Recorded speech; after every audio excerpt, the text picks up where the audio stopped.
Hello friends, welcome to only IAS Hindi. सभी friends का बहुत बहुत स्वागत है।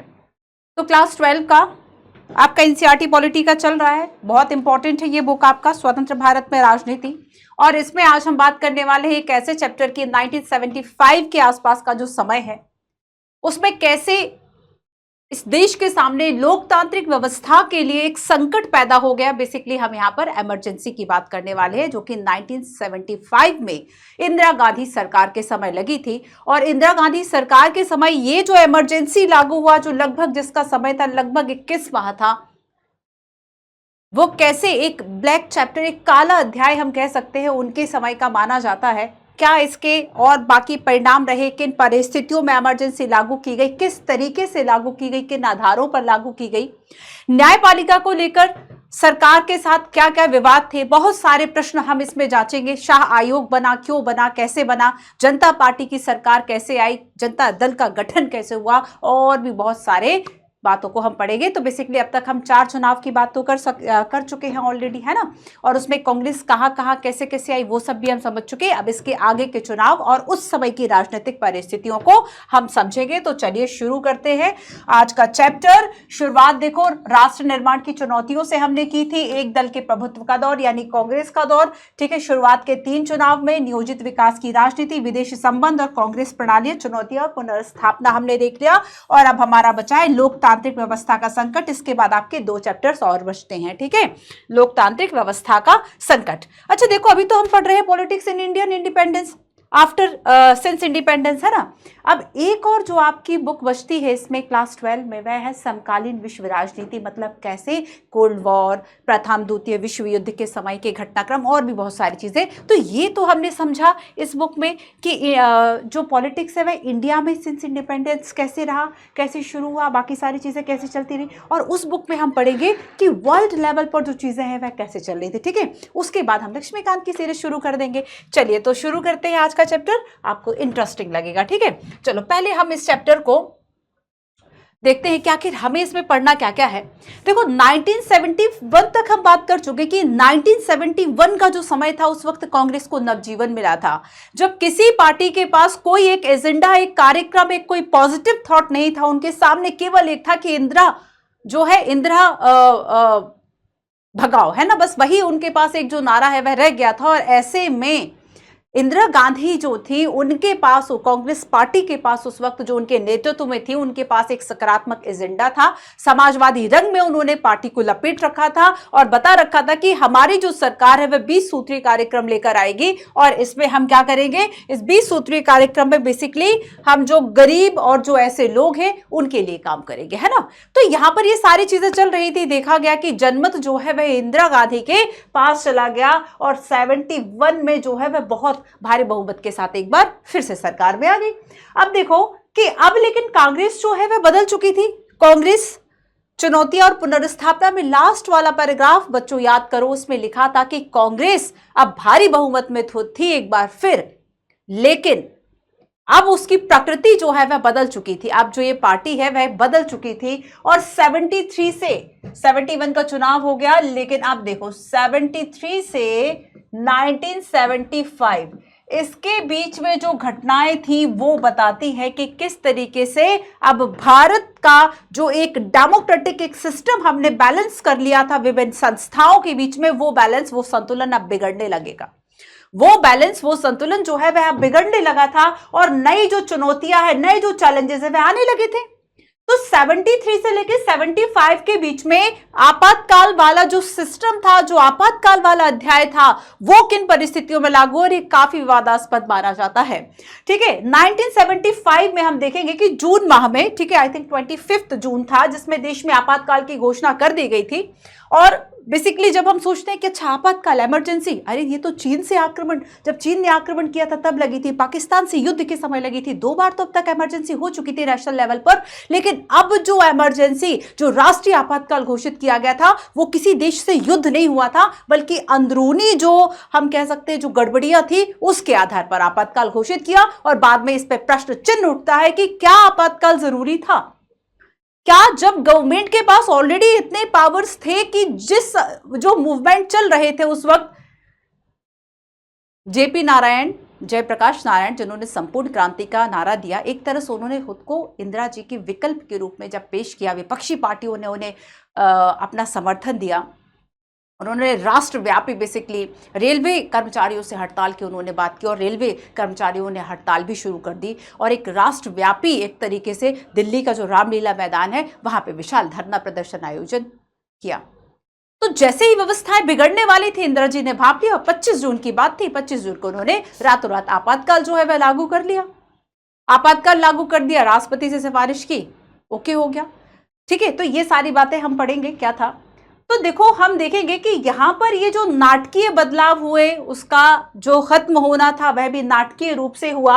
और जब उसके बाद 71 के बाद हम देखेंगे कि 77 में अगेन जब चुनाव होते हैं, 77 में जब अब फिर से चुनाव होंगे, कांग्रेस हार जाएगी। और कांग्रेस बेसिकली कहा गया कि 1977 का जो चुनाव है वह केवल आपातकाल पर जनमत का एक हम कह सकते हैं कि वोट था कि क्या लोगों को आपातकाल पसंद आया, नहीं आया। और सबको ये विश्वास था, स्पेशली विपक्षी पार्टी और जो गैर कांग्रेसी पार्टी थी, कि जनता के बीच में मन में आक्रोश था आपातकाल इमरजेंसी को लेकर, क्योंकि इस समय बहुत सारे लोगों की गिरफ्तारियां गलत ढंग से हुई थी, ठीक है। तो 77 का चुनाव एक तरह से कहा जा रहा था कि जनमत संग्रह था और वो तो नेगेटिव ही आना है, ऐसा लोगों ने पहले ही प्रेजुडिस जो है वह कर रखा था। सो अब 77 का जब चुनाव हुआ, जनता पार्टी जीती, लेकिन उसके पास वही था कि विपक्षी दल ने मिलकर एक गठबंधन ने एक गठजोड़ बनाई थी, बट उसके पास ना तो नेतृत्व ना दिशा। एक सरकार 18 महीने में गिरती है, दूसरी सरकार 3 और 4 महीने में गिर जाती है, और ऐसे में फिर मध्यावधि के चुनाव होते 1980 में, ठीक है। तो ये सारी बातें हम पढ़ेंगे। आपातकाल क्यों लागू था, क्या व्यवहारिक था, क्या आपातकाल के परिणाम हुए, और भारतीय लोकतंत्र ने क्या सीखा, भारतीय लोकतंत्र ने क्या सीखा इस आपातकाल से। ये सीखा, हम एक लाइन में कहें, ये सीखा इस आपातकाल से कि भारत से लोकतंत्र को हटाना, लोकतांत्रिक व्यवस्था और लोकतांत्रिक जमीन को हटाना इतना आसान नहीं था, ठीक है। चलो हम इसकी बात करने वाले हैं। पहले मैं आपातकाल की पृष्ठभूमि आपको समझाऊं, इसके पहले हम देख लेते हैं कि आखिर हम पढ़ने क्या क्या वाले हैं। तो पहली बात तो हम इसमें देखेंगे कि आपातकाल की पृष्ठभूमि, 4 पैराग्राफ्स में हमें चीजों को समझना है। पहला है आपातकाल की पृष्ठभूमि, आपातकाल की पृष्ठभूमि, ठीक है। ऐसा क्या था, ऐसे कौन कौन से घटनाक्रम हुए जिन्होंने आपातकाल का आधार तैयार किया, ठीक है। ये पहली बात थी। अब देखो, आपातकाल का आधार तैयार किया और यहां पर हम देखेंगे 3 पॉइंट थे। एक तो आर्थिक रूप से चुनौतियां थी, आर्थिक संदर्भ था, आर्थिक संदर्भ था। दूसरा हम देखेंगे गुजरात व बिहार, जहां जो कांग्रेस शासित राज्य थे, गुजरात व बिहार, यहां पर छात्र आंदोलन, गुजरात व बिहार के छात्र आंदोलन हुए। और लास्ट में तीसरा हम देखेंगे न्यायपालिका से संघर्ष, और ये चरम स्तर था, न्यायपालिका से संघर्ष। सरकार का, किसका संघर्ष, सरकार का, न्यायपालिका से संघर्ष, ठीक है। चलो थोड़ी सी चर्चा इस पे करें। आपातकाल की पृष्ठभूमि कुछ ऐसे तैयार होती है बच्चों कि आर्थिक संदर्भ ये था कि देखो, गरीबी हटाओ का नारा जो है वह इंदिरा गांधी ने दिया, अच्छी बात है। लेकिन यहां पर हम देखेंगे कि इस नारे के साथ साथ चीजें जो है वह बहुत बदली नहीं। सामाजिक आर्थिक जो स्थिति थी उसमें कोई बदलाव नहीं हुआ, विपक्ष ने इसका फायदा उठाया, ठीक है। विपक्ष ने यहां पर इस सब चीजों को बताया कि वास्तव में कहा तो जा रहा था कि हम आर्थिक विकास और ये सारी चीजें करेंगे, बट वो हुई नहीं। इन सब की बात देखते हैं और आगे हम देखेंगे कि अब जो है महंगाई बढ़ चुकी थी, बेरोजगारी बढ़ चुकी थी, छात्र आंदोलन हो रहे थे, उधर से जो मार्क्सवादी और जो लेनिनवादी जो संगठन था, जो हिंसक क्रांति पर विश्वास रखता था, वो भी कहीं ना कहीं उग्र हो चुका था। नक्सलवादी जो आंदोलन, नक्सलवादी से शुरू हुआ था, सो दैट्स वाई कि हम इसको नक्सलवादी कहते हैं, माओवादी। तो ये जो आंदोलन थे वह शुरू हो चुके थे, ठीक है। तो यहां पर यह आर्थिक संदर्भ था। अब सेकंड देखो, गुजरात व बिहार से छात्र आंदोलन, गुजरात व बिहार से छात्र आंदोलन शुरू हुए और गुजरात में मोरारजी देसाई जो कि कभी इंदिरा जी के अपोजिट खड़े हुए थे कैंडिडेट, और बिहार से जेपी नारायण। छात्र आंदोलन, बेरोजगारी, महंगाई, इन सब को लेकर शुरू हुए, लेकिन जल्दी ही राजनीति पर भी, राष्ट्रीय राजनीति पर भी छात्र आंदोलनों का वैश्विक रूप से जो प्रभाव है वह पड़ने लगा। और ऐसे में इन दोनों ही जगह पर फिर से जब चुनाव हुए, कांग्रेस की सरकार हार गई।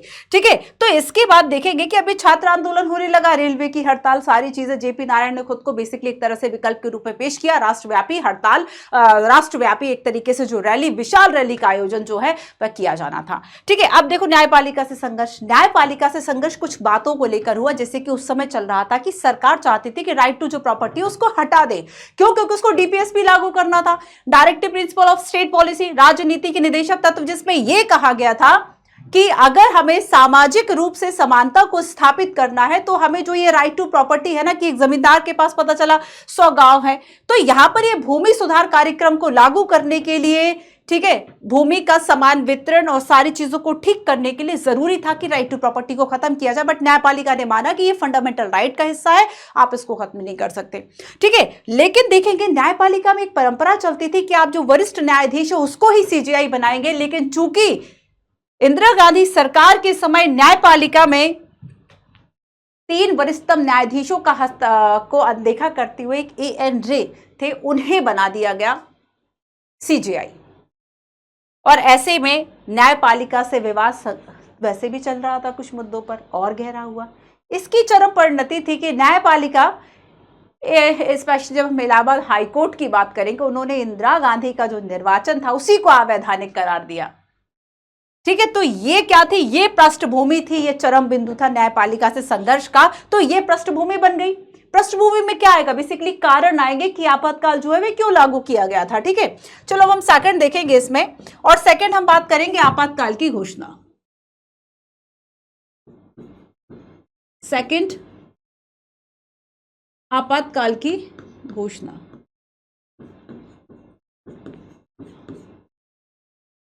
अब देखो ये घोषणा कैसे हुई, इसमें हम 2-3 बातों को समझेंगे। सरकार के सामने संकट और सरकार का फैसला। संकट और, यही सारे तो संकट थे, संकट और फैसला।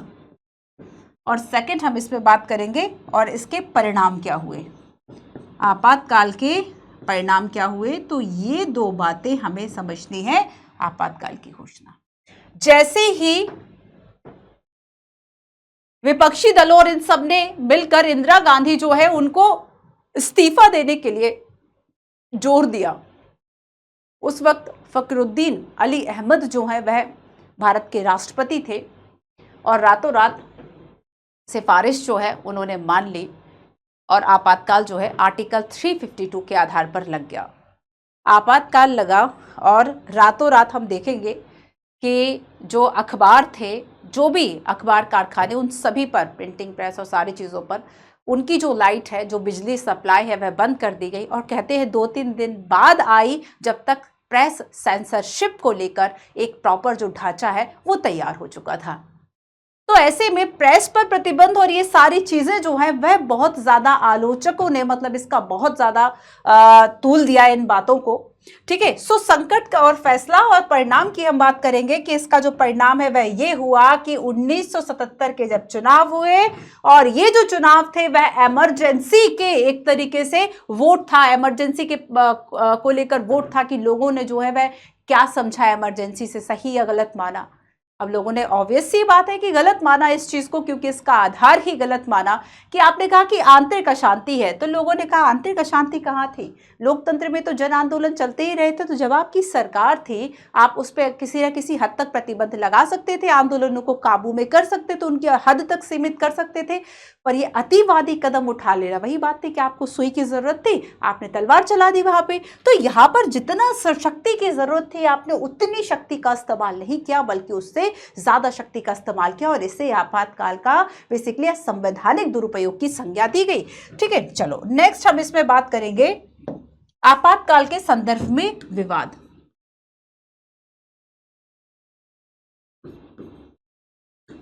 आपातकाल के विवाद। ठीक है, देखो आपातकाल का जो संदर्भ है वह इसलिए विवादित था क्योंकि इसका आधार ही लोगों ने क्या किया कि गलत माना। ठीक है, अब देखो यहाँ पे मैं 3 पॉइंट लिख रही हूँ और मैं यहाँ पे आपको एक डिफरेंस बता दूंगी कि जो न्यू एनसीईआरटी उसमें कुछ पैराग्राफ्स जो है वो शामिल कर दिए गए हैं, ठीक है। अलग से जो आपातकाल का विवाद वाला पैराग्राफ था उसको हटा दिया गया। तो क्या आपातकाल जरूरी था? क्या आपातकाल जो है वह जरूरी था? ये पैराग्राफ भी हटा दिया है नए वाले में, बट हम इसको देख लेंगे, थोड़ा सा आपको इनसाइट्स मिल जाएंगे। आपातकाल के दौरान क्या क्या हुआ? बंदी प्रत्यक्षीकरण को हटाया, फंडामेंटल राइट को हटाया, ठीक है, ये सारी चीजें। सो आपातकाल के दौरान कहते हैं 1,11,000 के आसपास निवारक नजरबंदियां के अंतर्गत जो गिरफ्तारी प्रिवेंटिव डिटेक्शन किया गया था। निवारक नजरबंदी क्या है? प्रिवेंटिव डिटेक्शन का मतलब है कि आपको अपराध करने से पहले केवल अपराध की आशंका के आधार पर गिरफ्तार किया जा सकता है और इसमें बंदी प्रत्यक्षीकरण जो है वह लागू नहीं था, ठीक है। कि अगर देखो बंदी प्रत्यक्षीकरण क्या है कि अगर आपकी जो गिरफ्तारी है वह गलत तरीके से हुई है तब आपको रिहा किया जा सकता है, लेकिन अब उसी को हटा दिया गया था। तो यहाँ पर आपातकाल के दौरान जो है वह क्या क्या हुआ, थोड़ा सा इस पर हम देखेंगे। शाह आयोग का गठन किया गया और उसने बताया कि एक अत्याचारी कदम था, गलत हुआ, ठीक है, मौलिक अधिकारों का हनन हुआ। और लास्ट हम देखेंगे आपातकाल से सबक। आपातकाल से हमने क्या सीखा? हमने ये सीखा कि लोकतंत्र इतना कमजोर नहीं है और अगर जो है लोगों ने आपको अथॉरिटी दी है शासन करने की तो लोग आपको सजा भी दे सकते हैं, जैसे कि 1977 में कांग्रेस को दी। और हम देखेंगे कि जहां कहां 350 के आसपास सीट्स मिल रही थी, 150 के आसपास जो सीट है उस पे सिमट के रह गई। और नेक्स्ट हम देखेंगे लास्ट इसमें कि आपातकाल के बाद की राजनीति जो है वह कैसे चली। आपातकाल के बाद क्या हुआ? खुद को विकल्प के रूप में पेश करना और सच में काम करना, दोनों चीजों में अंतर होता है ना। और वही हुआ जनता पार्टी और बाकी सरकार के साथ। हम देखेंगे इसमें हमें 3 पॉइंट पढ़ना है। एक तो अब लोकसभा चुनाव, लोकसभा चुनाव 1977, इसमें तो कांग्रेस हार गई थी, ठीक है। और इसके बाद हम देखेंगे जनता सरकार, जनता पार्टी की जो सरकार है, गठबंधन की जो सरकार है वह बनी। और फिर हम लास्ट में यहाँ पर विरासत की बात करेंगे और इसमें मध्यावधि के चुनाव परिणाम और कांग्रेस जो है वह वापस आ चुकी थी, इंदिरा गांधी।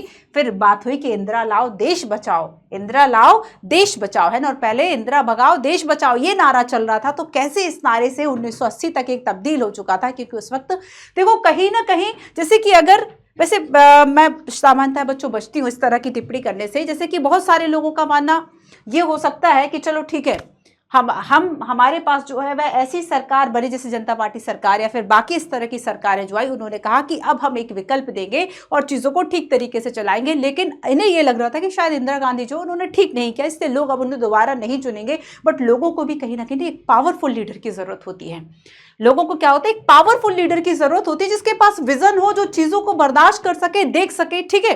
तो यहां पर समटाइम्स उसकी गलतियों को भी भुला दिया जाता है। तो लोकतंत्र में ये एक लोगों के सामने उदाहरण के बतौर जो है वह सामने आया, ठीक है। जैसे कि अगर हम देखें कि कुछ लोगों का ये मानना है, ज्यादातर हो सकता है लोगों का मानना हो कि मोदी जी जो है उनकी जो छवि वह बड़ी एक पावरफुल लीडर के रूप में आती है। सो लीडरशिप की जो स्किल है वह हम उनसे डेफिनेटली सीख सकते हैं, ठीक है।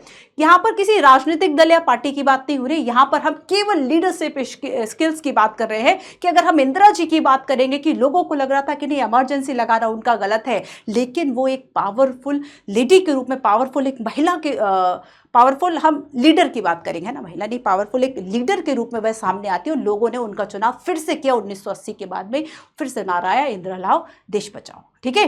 तो यहाँ पर देखेंगे कि यहाँ से शुरुआत कैसे होती है और अंत कैसे होगा। आया पूरा चैप्टर के एक तरह से हमने जो समरी है वह हमने देख लिया शुरुआत के 20 मिनट में। अब शुरू करते हैं आपातकाल की पृष्ठभूमि से। देखो 1967 से हम अगर शुरू करें तो भारतीय राजनीति जो है वह अब तेजी से अभी बदल रही थी। और यहां पर देखो 1971 स्पेशली 1971 क्या हुआ था आपको पता होगा, बांग्लादेश एक स्वतंत्र राष्ट्र के रूप में सामने आया था। और यहां पर इंदिरा जी का इसमें एक बड़ा रोल माना जाता था। इंदिरा गांधी जी की जो लोकप्रियता है वह बहुत बढ़ रही थी, एक कद्दावर नेता के रूप में जो है वह सामने आई। और इस वक्त में देखो ज्यादातर चल क्या रहा था कि पूरी राजनीति कोई पार्टी सेंट्रिक ना हो, कि एक व्यक्तिवादी, बेसिकली हम कहें कि इंदिरा जी का प्रभाव इतना ज्यादा था कि यहां पर कांग्रेस का मतलब ही जो है वह इंदिरा गांधी हो चुका था इस वक्त तक। तो यहां पर देखो एक दूसरी बात जो चल रही थी कि न्यायपालिका और सरकार के बीच के जो रिश्ते हैं उसमें भी बहुत ज्यादा तनाव आ रहा था। न्यायपालिका का मानना था कि सरकार संविधान का उल्लंघन कर रही है, ठीक है, और जो सरकार है, सरकार का यह मानना था कि संसद की सर्वोच्चता, लोकतंत्र की सर्वोच्चता, ये सारी जो चीजें हैं वो न्यायपालिका अवरुद्ध कर रही है, हमें काम नहीं करने दे रही। बेसिकली न्यायपालिका एक यथास्थितिवाद संस्था है। तो यहां पर अगर यथास्थितिवादी संस्था, यथास्थितिवाद का मतलब क्या है, तटस्थ हो जाना, कि नहीं जो है वो ठीक हो रहा है, जो है वो ठीक है, कुछ परिवर्तन करने की जरूरत नहीं है। लेकिन इंदिरा गांधी सरकार का क्या कहना था कि उस समय वह 20 सूत्रीय कार्यक्रम ला रही थी। अगर आप सभी को याद हो पिछला और पढ़ते हो तो जरूर याद होगा कि 20 सूत्रीय कार्यक्रम की बात हो रही थी, उसमें यह कहा जा रहा था बेसिकली कि गरीबों की भलाई, भूमि सुधार, गरीबों के लिए अनाज, आवास, ये सारी बातें हो रही थी, है ना। तो यहां पर ये सारी चीजें चल रही थी, लेकिन न्यायपालिका मान रही थी कि अब जो है वह क्या हो रहा है कि जो सरकार जिस तरीके से उसकी पहल कदमी और कार्यक्रम है वो सब अगेंस्ट जा रहे हैं कॉन्स्टिट्यूशन के, ठीक है। अब देखो, और एक और हम कहें कि जो सरकारी प्राधिकारी है, बाकी जो कांग्रेस के विपक्ष में जो दल थे, इन्हें क्या लग रहा था कि अब जो है बेसिकली वह निजी बनाम राजनीति का मामला हो गया है, कि एक निजी व्यक्ति जो है वो बहुत ज्यादा ताकतवर है। तो ज्यादातर इनका इशारा इंदिरा गांधी की तरफ था, ठीक है। तो यहां पर इंदिरा गांधी और जो उनके बाकी लोग थे उनके बीच में जो मतभेद है वह ज्यादा हो गए। चलो खैर, ये तो हम घोषणा के बाद पढ़ेंगे। अभी हम चलते हैं और समझते हैं उस वक्त के आर्थिक संदर्भ क्या थे।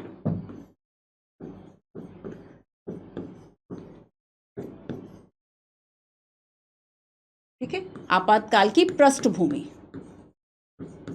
और पृष्ठभूमि में हम बात करेंगे सबसे पहले आर्थिक संदर्भों की। अब देखो इसमें आर्थिक संदर्भ इस वक्त क्या थे। आर्थिक संदर्भ में यह कहा गया कि सरकार ने तो नारा दिया था गरीबी हटाओ। सरकार ने क्या नारा दिया था, इंदिरा गांधी की सरकार की बात हो रही है, स्लोगन क्या था, गरीबी हटाओ, और जीत भी गई गरीबी हटाओ और इन सभी चीजों के चलते।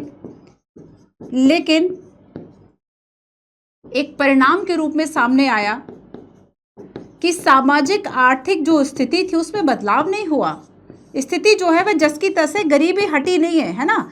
तो सामाजिक आर्थिक जो स्थिति है इसमें क्या हुआ, किसी भी तरह का जो चेंज है, किसी भी तरह का जो बदलाव है और जो सुधार है वह क्या है, नहीं हुआ है, ठीक है। तो यहाँ पर लोगों का परिचय इस बात से कराया जाने लगा कि यहाँ पे जो गरीबी हटाओ और बाकी सारी चीजें चल रही थी, वास्तव में वो केवल एक स्लोगन बन के रह गया, लेकिन सामाजिक आर्थिक जो दशा है उसमें सुधार नहीं हुआ। अब देखो कि ये वाला जो समय है बच्चों, वह बांग्लादेश 1971, तो बांग्लादेश संकट है ना, बांग्लादेश तो स्वतंत्र राष्ट्र के रूप में आ गया, लेकिन भारत पर शरणार्थियों का बोझ आ गया। लगभग 80 लाख जो शरणार्थी थे, जो रिफ्यूजीज थे, 80 लाख शरणार्थियों का जो बोझ है वह आ चुका था।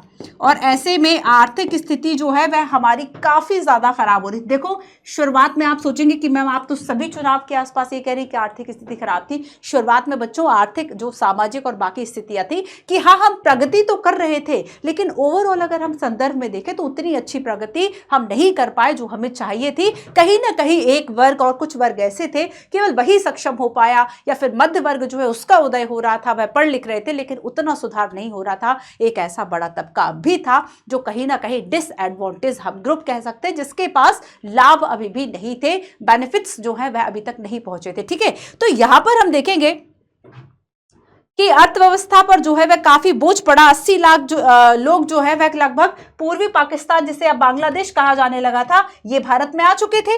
अब देखो आगे क्या हुआ कि आगे हमारे पास और भी जो प्रॉब्लम्स है वह बढ़ चुकी थी, और इसमें आपको पता होगा कि जो बांग्लादेश को स्वतंत्र कराने में, बांग्लादेश में जो मुक्ति संघर्ष हुआ था पूर्वी पाकिस्तान में, भारत ने जब सहयोग किया, पाकिस्तान ने अमेरिका का साथ लिया और अमेरिका ने भारत पर प्रतिबंध लगा दिए, तो उस वक्त हमें अमेरिका की सहायता की जरूरत थी, बट अब अमेरिका ने सहायता देना बंद कर दिया। ठीक है, कुछ प्रतिबंध लगाए और अमेरिका ने सहायता बंद कर दी। ठीक है, साथ ही देखो अंतरराष्ट्रीय बाजार की हम बात करें तो यहाँ पर जो तेल की कीमतें हैं वह बढ़ गई, तो भारत में महंगाई तो होनी ही थी क्योंकि तेल की ज़रूरत थी, महंगा तेल मंगाएंगे तो ऑब्वियस सी बात है। सो अंतरराष्ट्रीय अगर हम देखें तो तेल की कीमतें हैं जो वह बढ़ गई और ऐसे में ज़्यादा बोझ पड़ा, महंगाई भी बढ़ गई। अब देखो महंगाई बढ़ी उस वक्त, बाकी अगर हम देखें तो बेरोजगारी में कोई खास सुधार नहीं हुआ, बेरोजगारी भी बढ़ रही थी, कृषि उत्पादन कम हुआ तो खाद्यान्न कम हो गया। ठीक है, कृषि उत्पादन जो है ये कम हो गया।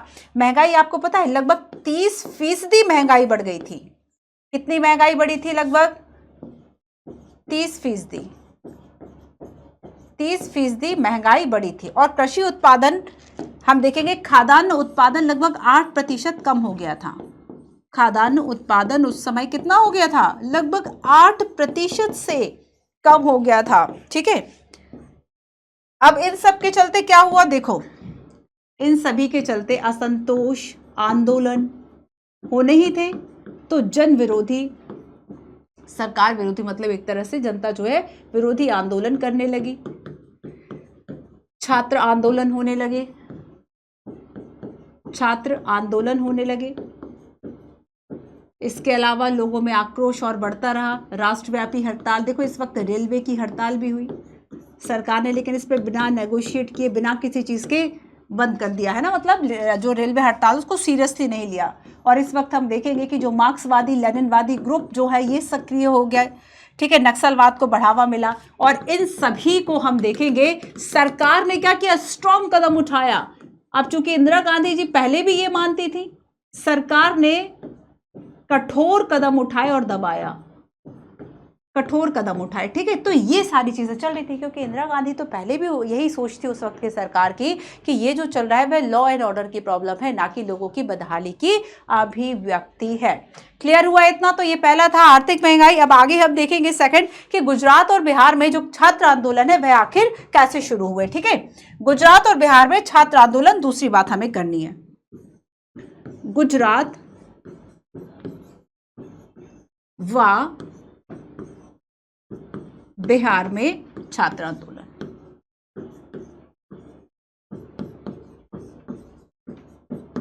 देखो ये छात्र आंदोलन भले राज्य स्तर पर या ऐसे हो रहे हो बच्चों, लेकिन कहीं ना कहीं इनका जो प्रभाव है आज भी आप देखेंगे कि राष्ट्रीय राजनीति पर तो पड़ता ही पड़ता है, और उस वक्त भी डेफिनेटली पड़ा। गुजरात और बिहार की बात करें तो ये दोनों बेसिकली इस समय कांग्रेस शासित राज्य थे, पर दोनों जगह सेम प्रॉब्लम थी। ठीक है, अब देखो गुजरात में क्या थे, दोनों जगह अगर हम देखें 1974, और ये हम बात कर रहे हैं जनवरी की 1974, मतलब देखो जब हम देखेंगे जून 1975 में आपातकाल लगा, उसके पहले एक साल की अगर हम घटनाएं देखें कि किन आधारों पर आपातकाल लगा, क्यों लगा, उन सभी में ये भी एक कारण रहे। तो 1974 कब बात हो रही है? जनवरी की बात हो रही है। ठीक है, और बिहार की जब हम बात करेंगे तो हम 1974 मार्च की बात करेंगे।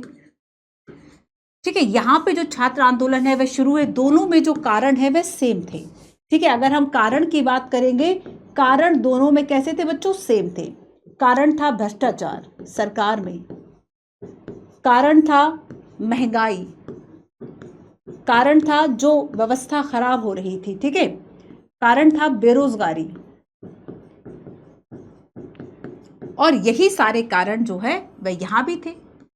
तो बिहार और गुजरात दोनों की हम बात करें, दोनों में छात्र आंदोलन जो शुरू हुए, उनके पीछे खाद्यान्न में कमी, आवश्यक वस्तुएं जो है वह तेल, आटा जैसी जो चीजें हैं, दालें जैसी जो चीजें बहुत ज्यादा महंगी हो गई हैं। जैसे कि हमने लास्ट देखा कि लगभग 30% तक जो महंगाई है वह बढ़ चुकी थी। और जब भी आवश्यक वस्तु, जैसे आज भी आप देखोगे कि LPG के दाम बढ़ गए, या फिर इस तरह से जब दाम बढ़ जाते हैं, कुकिंग ऑयल के दाम बढ़ गए, बीच में कुकिंग ऑयल बहुत महंगा हो गया था। तो इस तरीके से क्या होता है कि ये चीज़ें ऐसी है जो कि हमारी दिनचर्या, हमारी दैनिक लाइफ को इम्पैक्ट में डालती हैं, और ऐसे में हमारे अंदर जो असंतोष है कहीं ना कहीं यहाँ से शुरू हो जाता है। तो यहाँ पर भी ऐसे ही हुआ। तो गुजरात और बिहार में देखो, ये जो छात्र आंदोलन थे इसमें राजनीतिक पार्टियां अब शामिल हो चुकी थी, और गुजरात में देखो नेतृत्व करने के लिए आगे आए थे।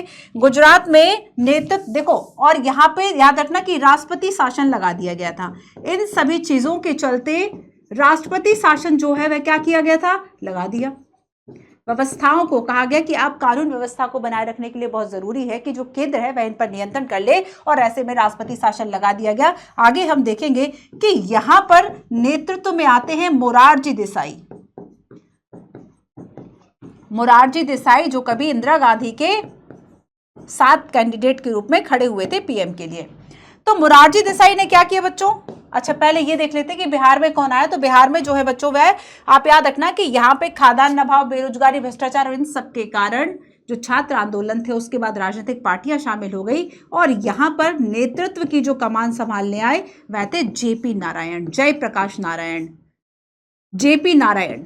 ठीक है, सबसे पहले तो इन्हें गिरफ्तार किया गया था जब आपातकाल शुरू हुआ, आपातकाल को लागू किया। ठीक है, तो जो विरोधी नेता और बाकी सब लोग थे उनको ये कह के गिरफ्तार किया कि ये जो है वह संसदीय व्यवस्था को ठीक से नहीं चलने दे रहे हैं, सरकार के खिलाफ चल रहे हैं। ठीक है, तो यहां पर देखो जेपी नारायण थे और इन्होंने क्या मांग की, कांग्रेस को बर्खास्त किया जाए। ठीक है, अब देखो मोरारजी देसाई ने, चूंकि यहाँ पे राष्ट्रपति शासन लगा था, तो मोरारजी देसाई की गुजरात में मांग क्या थी कि चुनाव जल्दी से कराया जाए, और जब तक चुनाव नहीं होंगे तब तक ये भूख हड़ताल पे बैठ गए, अनिश्चित भूख हड़ताल पर बैठ गए। कांग्रेस नहीं चाहती थी, लेकिन फिर भी कांग्रेस को जो चुनाव है यहाँ पर कराना पड़ा, और कांग्रेस जो है वह हार जाती है। ठीक है, तो हम देखेंगे कि 74 से ये जो मामला है वह शुरू हुआ, और 1975 ये जून की बात है, 1975 में यहाँ पर जो चुनाव है वह हुए, और इसमें कांग्रेस हार गई, कांग्रेस जो है इसमें हार गई। ठीक है, हो गया एक राज्य। अब देखो यहां पर थोड़ी सी आपको चीजें जो है वह ज्यादा समझनी है, क्योंकि देखो यहां पर हम जेपी नारायण की बात करेंगे। तो जेपी नारायण का स्लोगन क्या था, जेपी नारायण का नारा था संपूर्ण क्रांति, और इस संपूर्ण क्रांति में क्या क्या शामिल था, केवल एक पक्ष नहीं बल्कि यहां पर कहा कि सामाजिक, आर्थिक और राजनीतिक, सामाजिक, आर्थिक और राजनीतिक। ठीक है, हर तरीके से क्रांति करनी है, और इन्होंने संपूर्ण क्रांति का नारा दिया। और इस वक्त देखो रेलवे की हड़ताल जो है वह भी होने लगी थी। आगे हम लिख दें, इस समय जो है यहाँ पर जो रेलवे के कर्मचारी हैं उन्होंने भी जो हड़ताल है, उनको वेतन नहीं मिली थी काफ़ी समय से, इसको लेकर शुरू कर दिया। ठीक है, अब देखो 1975 में जेपी नारायण ने आंदोलन का आह्वान किया एक बड़े स्तर पर, और दिल्ली के जो रामलीला मैदान है, दिल्ली रामलीला मैदान, ठीक है, दिल्ली में यहाँ पर रामलीला मैदान में बेसिकली हम देखेंगे कि इन्होंने आगे एक राष्ट्रव्यापी आंदोलन इसकी बात की। साथ ही जेपी नारायण ने संसद जो मार्च है इसका नेतृत्व किया, संसद मार्च का नेतृत्व किया। देखो बहुत जल्द क्या हुआ कि जो जेपी नारायण हैं, विपक्षी दल इनके साथ एक हो गए, और विपक्षी दलों का समर्थन इन्हें मिल गया। विपक्षी दलों ने कहा कि ये जो है वह इंदिरा गांधी के विकल्प है। ठीक है, इंदिरा गांधी के विकल्प के बतौर विपक्षी दलों ने जेपी नारायण को समर्थन दिया और इन्हें पेश किया। और देखो अब देखो इंदिरा जी का सरकार का क्या कहना था, सरकार का ये कहना था कि बेसिकली इन दोनों राज्यों में जो आंदोलन चले हैं वह आंदोलन राज्य विरोधी या राज्य सरकार के विरोधी नहीं है, बल्कि ये आंदोलन कांग्रेस विरोधी थे। वही बात थी कि जैसे कि शुरुआत में कांग्रेस में जब फूट हुई थी तब उन्होंने ये कह दिया था कि ये जो है वह विचारधारा की लड़ाई है, ये जो है वह सत्ता की लड़ाई नहीं है, विचारधारा की लड़ाई है। और वैसे ही यहां भी हो रहा था कि अब जो है वह ये कह दिया, इंदिरा गांधी और जो सरकार थी उसके द्वारा ये कहा गया कि ये जो इस वक्त चल रहे थे वे सारी चीजें पर्टिकुलर टारगेट की जा रही थी कांग्रेस को, और उसमें भी इंदिरा जी को टारगेट जो है यहां पर किया जा रहा था। तो ये जो सारी लड़ाई है उसको राज्य और बाकी सरकारों के विरुद्ध ना बताते हुए कांग्रेस और इंदिरा सरकार पर बेसिकली हमला जो है इन्होंने बताया। ठीक है, आया समझ में? अब आगे देखो, और तीसरा और महत्वपूर्ण है न्यायपालिका से संघर्ष। ठीक है, तो दो हमने देख लिए कि आर्थिक हालात जो है वह क्या थे। ठीक है, और गुजरात व बिहार की बात कर ली, आपातकाल की पृष्ठभूमि और आर्थिक संदर्भ देख लिए। और अब तीसरा और आखिरी है इसमें न्यायपालिका से संघर्ष।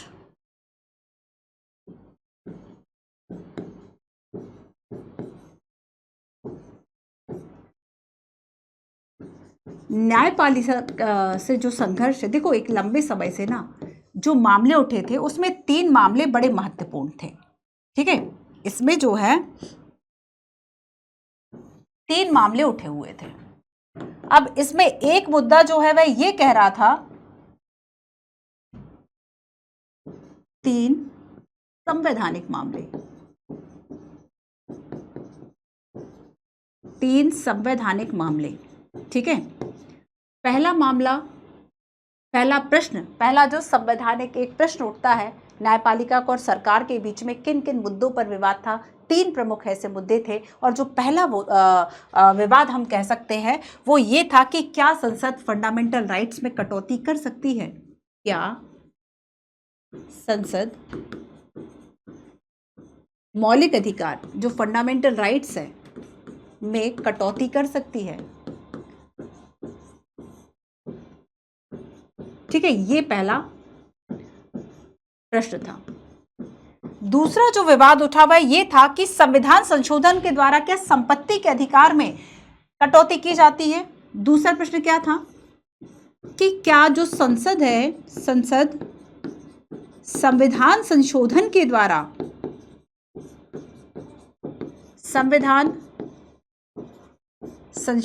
द्वारा संपत्ति के अधिकार को कम कर सकती है, संपत्ति के अधिकार में कटौती कर सकती है। ठीक है, ये दूसरा प्रश्न उठा।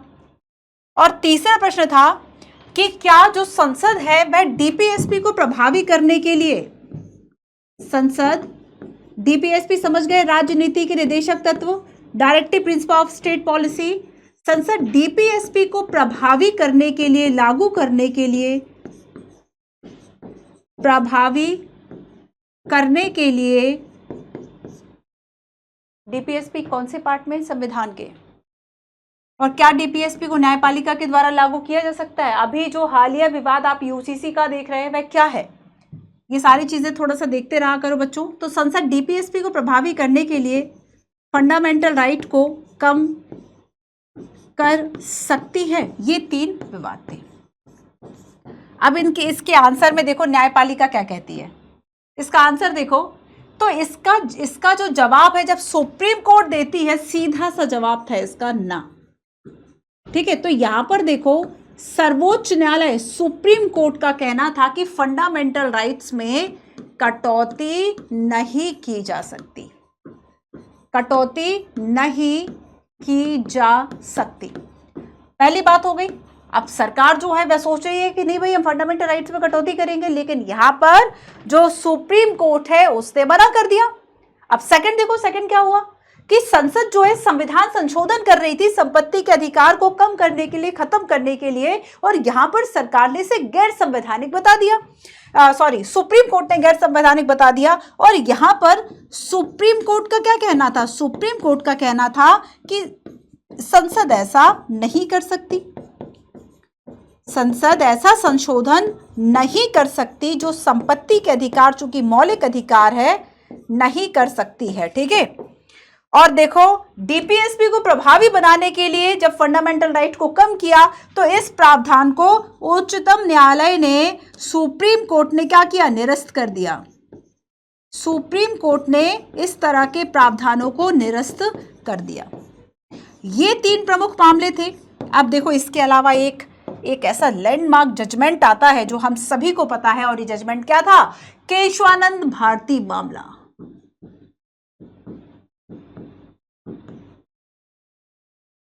केशवानंद भारती मामला, केशवानंद भारती मामला या केशवानंद भारती वाद, जो कि 1973 में आया था। और इस लैंडमार्क जजमेंट में सुप्रीम कोर्ट का क्या कहना था?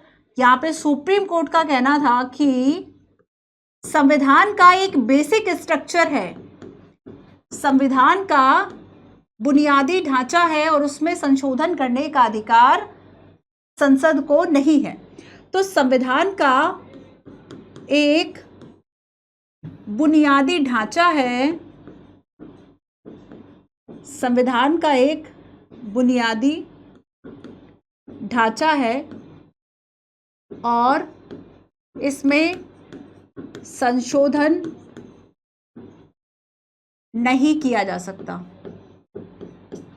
क्योंकि अगर इसमें संशोधन किया जाएगा तो हमारा जो संविधान है वह नकारात्मक रूप से प्रभावित होगा। तो डीपीएसपी और फंडामेंटल राइट्स है ना, ये इसका जब एक विवाद है, ध्यान रखना इसमें कौन कौन से संशोधन और बाकी सारी चीजें हुई है, ये आप सारी चीजें देख लेना बच्चों। तो ये 3 विवाद उस समय चल रहे थे। अब देखो एक और विवाद आया जब 1973 में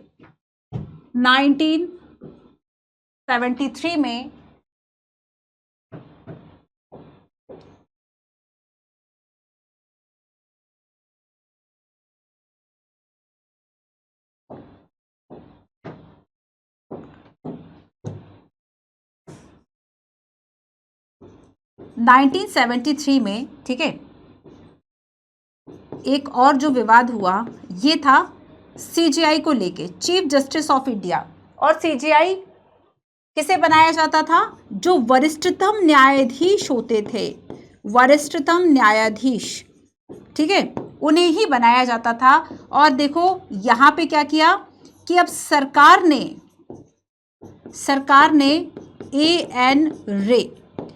एन रे को सीजेआई नियुक्त किया। ए एन रे को क्या किया? सीजेआई जो है वह नियुक्त कर दिया, ठीक है, नियुक्त कर दिया। और यहाँ पर 3 जो वरिष्ठतम न्यायाधीश थे उनकी अनदेखी की गई। और ऐसे में वो तीनों न्यायाधीश ऐसे थे जिन्होंने सरकार का विरोध किया था, ठीक है। किस मामले में विरोध किया था? जो विचारधाराएं सरकार और न्यायपालिका के बीच में संघर्ष कर रही थी, उनका विरोध बेसिकली वो कर रहे थे, इसलिए उन तीनों की जगह एक चौथे व्यक्ति को सीजेआई बनाया गया, ठीक है। ये बेसिकली अब यहाँ से न्यायपालिका और संवैधानिक मुद्दे तो चलो ठीक है सुलझ ही रहे थे, पर इस तरह के जो मुद्दे थे वो कहीं ना कहीं इस विवाद को गहरा कर रहे थे। और इसका चरम बिंदु था कि अब देखो इसका चरम बिंदु क्या है? इस संघर्ष का चरम बिंदु इंदिरा गांधी का निर्वाचन अवैध घोषित करना था। तो यहां पे जो इलाहाबाद हाई कोर्ट था, हाई कोर्ट ने क्या किया? इंदिरा गांधी का जो निर्वाचन था उसे ही अवैध घोषित कर दिया, निर्वाचन को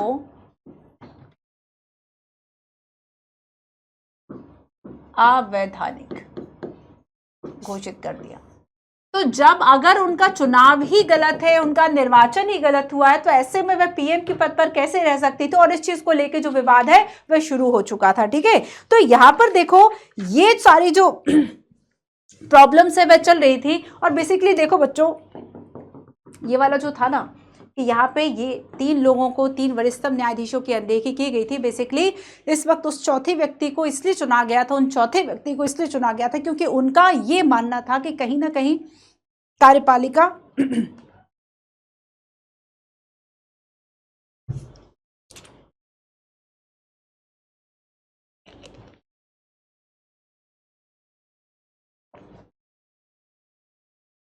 सरकार को ठीक तरीके से चलाने के लिए जो न्यायपालिका है वह उन्हीं विचारधाराओं का समर्थन करे, उन्हीं राजनीतिक विचारधाराओं का समर्थन करे कहीं ना कहीं, ताकि विधायिका और कार्यपालिका के साथ टकराव ना हो, है ना। तो यहाँ पर इस तरह की सोच और ऐसे रखने वाले लोगों को कहीं ना कहीं न्यायपालिका में रखा गया। तो ये सारे जो विवाद है वह उस वक्त चल रहे थे। क्लियर हुआ?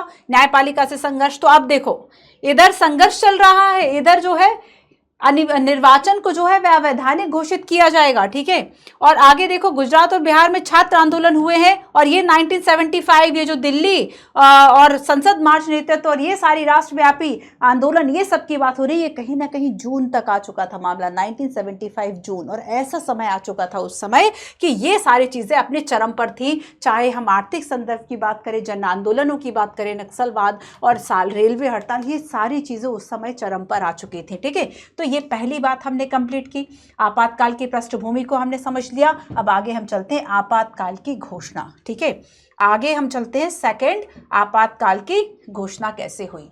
और इसके पहले आओ हम पढ़ते हैं लोकनायक। लोकनायक किसे कहा जाता था? जेपी नारायण को लोकनायक, है ना।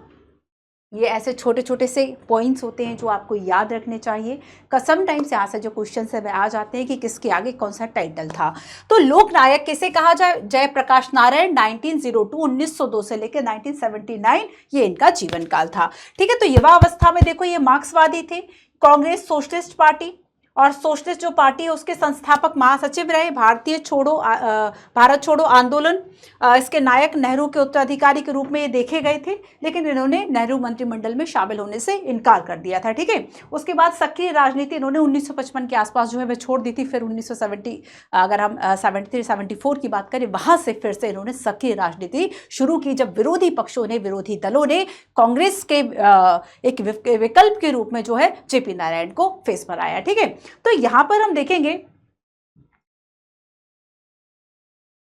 अब देखो आपातकाल की घोषणा। आपातकाल की घोषणा 12 जून 1975। ठीक है, थोड़ा सा दिन हम याद रखेंगे। ये जो इलाहाबाद हाईकोर्ट था ना, इलाहाबाद हाईकोर्ट में इस वक्त यहां पे न्यायाधीश थे जगमोहन लाल सिन्हा। जगमोहन लाल सिन्हा, इन्होंने इंदिरा गांधी के निर्वाचन को असंवैधानिक या अवैधानिक घोषित किया। ऐसा इन्होंने क्यों किया? ऐसा किया इन्होंने एक याचिका के आधार पर। ये याचिका किसने दायर की थी? ये याचिका दायर की थी इंदिरा गांधी जी के, जो एक तरीके से कैंडिडेट के रूप में खड़े हुए थे उनके सामने, उनके एक विरोधी के रूप में राजनारायण, है ना। इन्होंने याचिका दायर की, किस बेस पे दायर की? कि इंदिरा गांधी जी के समय जो चुनाव हुआ था, अब देखो चुनाव में क्या था, सरकारी मशीनरी और सरकारी कर्मचारियों का इस्तेमाल आप नहीं कर सकते, पर इस याचिका में यह कहा गया था कि चूंकि इंदिरा गांधी ने यह सब किया है, इंदिरा गांधी ने चुनाव प्रचार में सरकारी कर्मचारियों को लगाया, सरकारी संपत्ति का इस्तेमाल किया, इसलिए इनका जो निर्वाचन है वह अवैध घोषित किया जाए। तो यहां पर चुनाव प्रचार में सरकारी कर्मचारियों की सेवाओं के इस्तेमाल के आधार पर जो चुनौती, जो चैलेंज है वह दिया गया था राजनारायण। और यहां पर देखो, अगर ये बात जो है वह प्रूव हो जाती, इसका मतलब ये था इंदिरा गांधी का निर्वाचन अवैध अगर घोषित कर दिया। ठीक है, मैं इस लाइन को हाईलाइट कर देती हूं, निर्वाचन को अवैधानिक करार दिया। अब देखो इस अवैधानिक करार दिए जाने के पीछे का मतलब क्या था? इसका मतलब यह था कि अब इंदिरा गांधी की सरकार नहीं रही, है ना। अब जो है वह इंदिरा गांधी जी की सरकार नहीं रही, और जब तक अब वह दोबारा से निर्वाचित नहीं हो जाती, अब जब वो उनका चुनाव ही गलत था, तो पीएम के पद पर वह कैसे रह सकते हैं? तो ये एक तरीके से इस संघर्ष का न्यायपालिका और सरकार के बीच का एक टॉप पॉइंट हम कह सकते हैं, सबसे ज्यादा। अब देखो 24 जून, तब तक वे पीएम के पद पर नहीं रहेंगे, इसका मतलब ये था। अब आगे देखो क्या हुआ आगे, अब यहां पे आ गया सुप्रीम कोर्ट, 24 जून 1975, और यहां पर सुप्रीम कोर्ट ने एक स्टे ऑर्डर लेकर आया।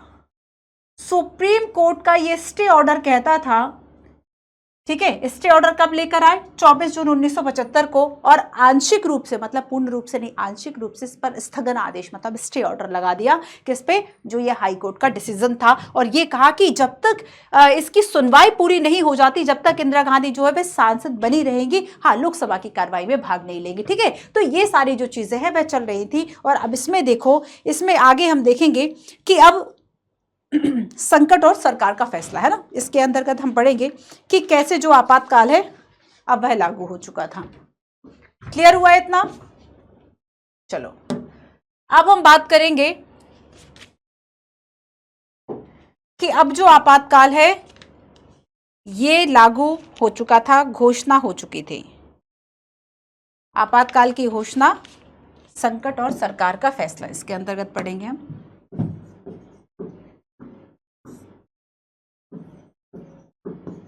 संकट और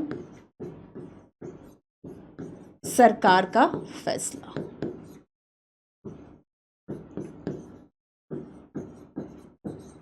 सुप्रीम कोर्ट, हाई कोर्ट के ऑर्डर्स जो हैं, ठीक है, वो हमने देख लिए। अब उसके आगे की बात हम समझते हैं।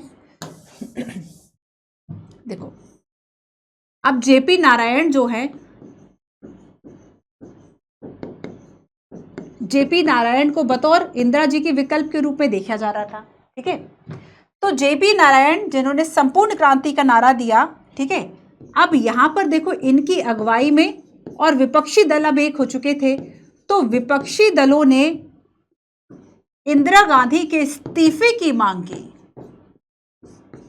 दबाव डाला कि अब इस्तीफा आपको दे देना चाहिए। इंदिरा जी इतनी आसानी से कुर्सी छोड़ने वाली थी क्या?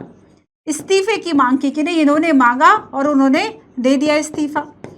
तो जब इन्होंने इस्तीफे की मांग की जेपी नारायण की अगुवाई में विपक्षी दलों ने, ठीक है, और यहां पर 25 जून, अब देखो तारीख आने वाली है 25 जून 1975। 25 जून 1975 को क्या हुआ? रामलीला मैदान, दिल्ली। वही घटना से उठाएंगे क्योंकि यहीं से चीजें चलेंगी, ठीक है। रामलीला मैदान दिल्ली में राष्ट्रव्यापी सत्याग्रह की घोषणा की गई। राष्ट्रव्यापी सत्याग्रह, और इसमें पुलिसकर्मी, बाकी जो लोग थे उन सबसे ये एक अपील की गई कि आप सरकार की अनैतिक बात ना माने, क्योंकि पुलिस कार्रवाई इन दिनों काफ़ी हो रही थी, क्योंकि सरकार का ये मानना था कि हमें लॉ एंड ऑर्डर, कानून व्यवस्था को बनाए रखना है। तो यहाँ पर देखो कि पुलिस अधिकारी, सरकारी कर्मचारियों से जेपी ने जो है, मतलब जेपी नारायण जी जो है, इन्होंने सेना से इन सबसे आग्रह किया कि वह पुलिस की किसी भी तरह की अनैतिक बात को ना माने। ये सारी चीज़ें चल रही थी, लेकिन अब सरकार का ये मानना था कि अब बहुत बड़ी संकट की जो घड़ी है वह अब सरकार पर आ गई है ना। तो यहाँ पर हम देखेंगे कि सारे सरकारी कामकाज चूंकि अब ठप होने का अंदेशा हो चुका था कि हर जगह प्रॉब्लम्स चल रही है, और अब ऐसे में सरकारी कामकाज जो है वह क्या हो जाएगा? ठप हो जाएगा। और अब क्या होगा? अब आपातकाल की घोषणा होगी, और ऐसे में इन सभी चीजों के चलते सरकार का जवाब क्या था? सरकार ने क्या कार्रवाई की, ये देखो। सरकार का जवाब इन सभी चीजों में था इमरजेंसी को डिक्लेयर कर देना।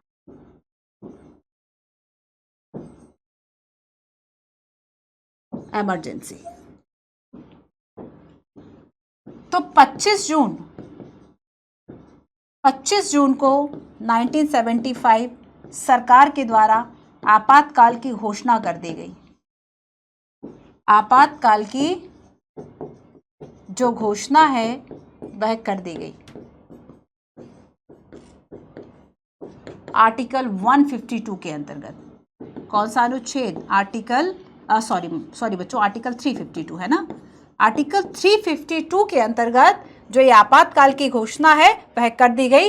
और बेसिकली आर्टिकल 352 क्या कहता है कि बाहरी और अंदरूनी अगर किसी भी तरीके से कोई इंसर्जेंसी, कोई गड़बड़ी होती है, तो इस आधार पर जो सरकार है वह आपातकाल को लागू कर सकती है। और यहाँ पर 25 जून के समय ये जो है वह लागू कर दिया गया। अब देखो 25 जून 1975 की अगर हम बात करें तो इस समय जो राष्ट्रपति हैं, राष्ट्रपति कौन थे इस समय? फखरुद्दीन अली अहमद, ठीक है, फखरुद्दीन अली अहमद, ठीक है। ये कौन थे बच्चों? राष्ट्रपति थे। और जो पीएम इंदिरा जी थी उन्होंने सिफारिश की और आपातकाल जो है वह लागू हो गया। जैसे ही आपातकाल लागू हुआ, आपातकाल के फैसले के साथ साथ, चलो आगे बता देती हूँ वो चीज़। इतना समझ में आया कि प्रॉब्लम कहाँ चल रही थी, और अब जो है सरकार ने जवाब में इमरजेंसी जो है वह इम्पोज कर दी, ठीक है। ये देखो उस समय की अगर हम अखबारों और इन सब की बात करें तो उस समय क्या था कि बहुत ज़्यादा इसकी जो आलोचना है वह की थी, चूँकि विपक्षी पार्टियां, जन आंदोलन हम कहें वह भी चल रहे थे, छात्र आंदोलन भी चल रहे थे, रेलवे के कर्मचारियों की हड़ताल भी चल रही थी, महंगाई, बेरोजगारी, सारी प्रॉब्लम्स थी। और ऐसे में अगर प्रॉब्लम्स हमारी लाइफ में चल रही हो, कहीं ना कहीं हम उसका जिम्मेवार सरकार को मानते हैं, ठीक है। तो यहाँ पर लोकतंत्र पर काला धब्बा बेसिकली कहा गया साल 1975 में 25 जून को इंदिरा गांधी ने कहीं ना कहीं क्या है कि ये कहा जाता है, बहुत सारे न्यूज़पेपर ने इस बात को कवर किया कि इंदिरा जी का ये गुरूर था और ये जो आपातकाल था वो उन्होंने खुद को बचाने के लिए किया था, ना कि सरकार को बचाने के लिए, लोकतंत्र को बचाने के लिए।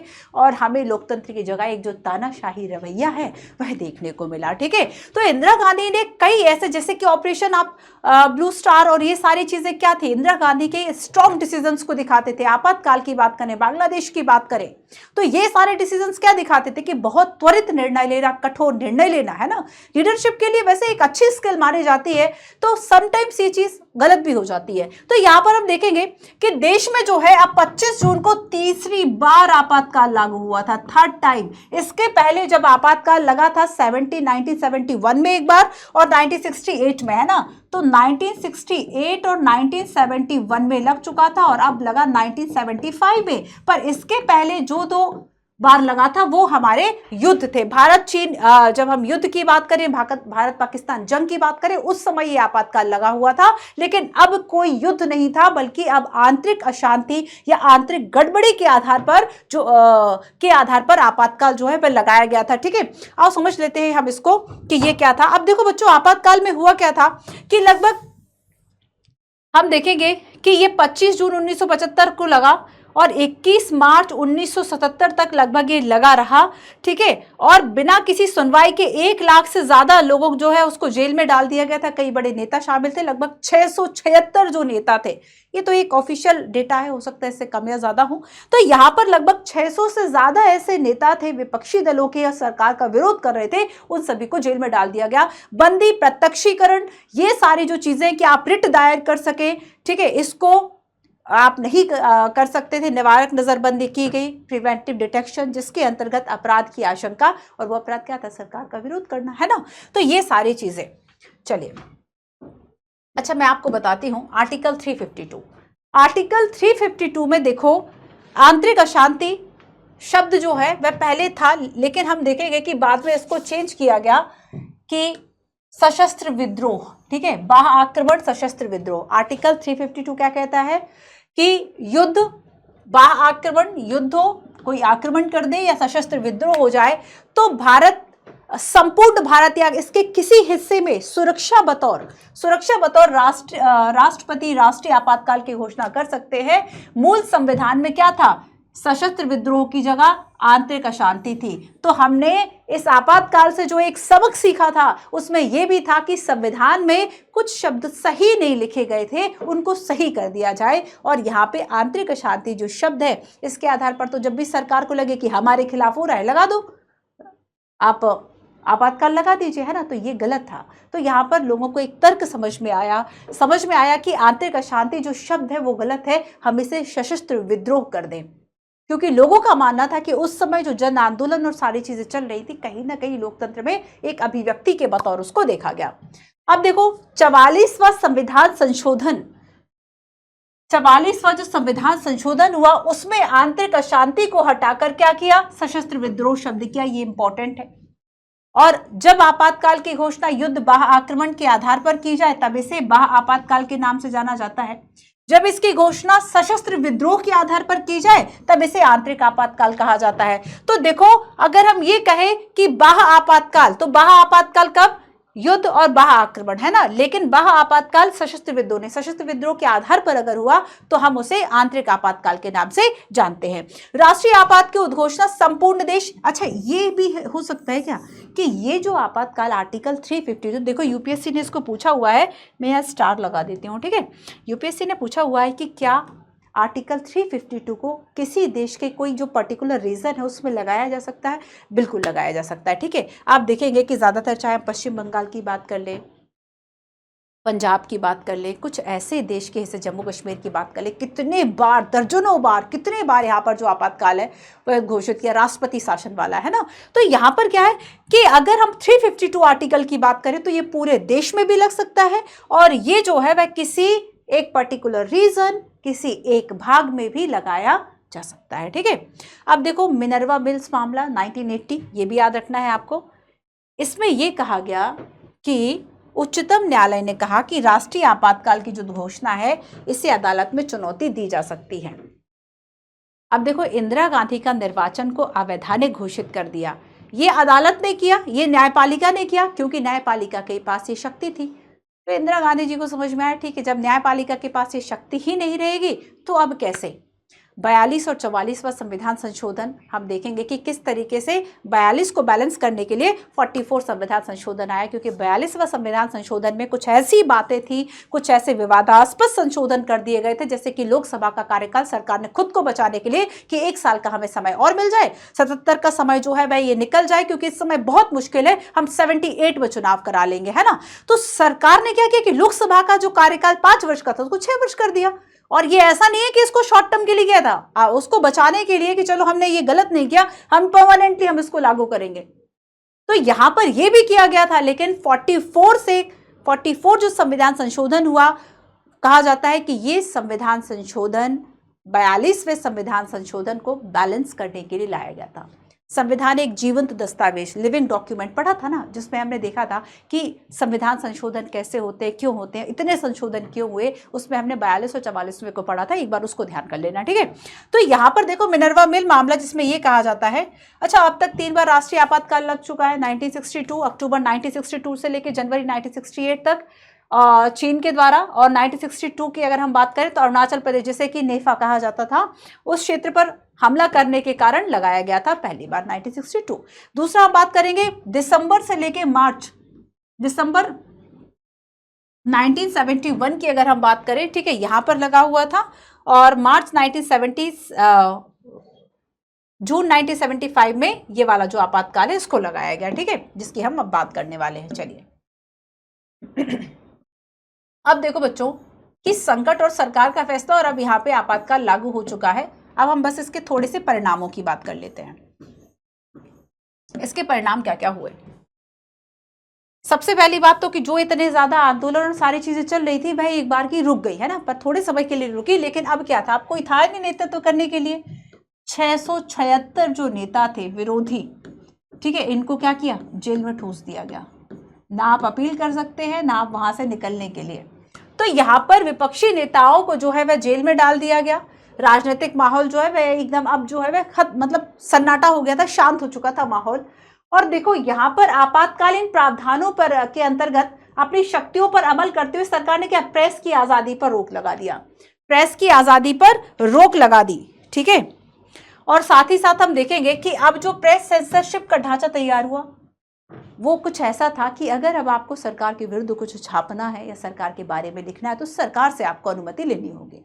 यहाँ पर कुछ लोगों के द्वारा यह भी कहा गया था कि अंग्रेजों के समय भी तो यही कानून थे। किसे भारतीय प्रेस का मुक्तिदाता किसे कहा जाता है, कौन सा गवर्नर जनरल वायसराय था, बताना जरा कमेंट करके।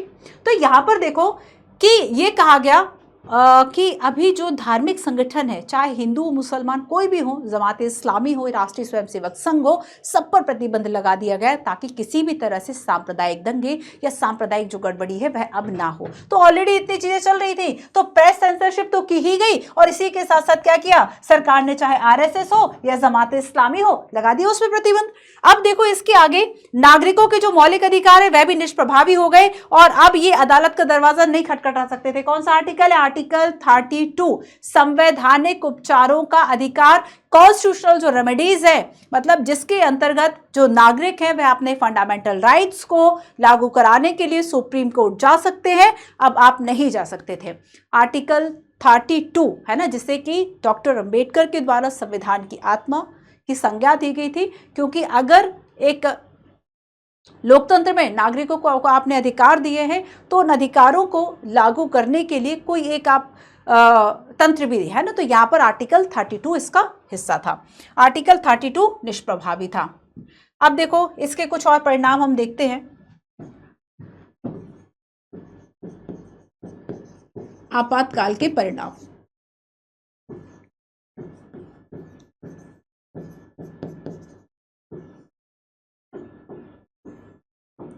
एक तो हमने इसमें देखा कि बड़े स्तर पर गिरफ्तारियां की गई, बड़े स्तर पर गिरफ्तारियां हुई, ठीक है।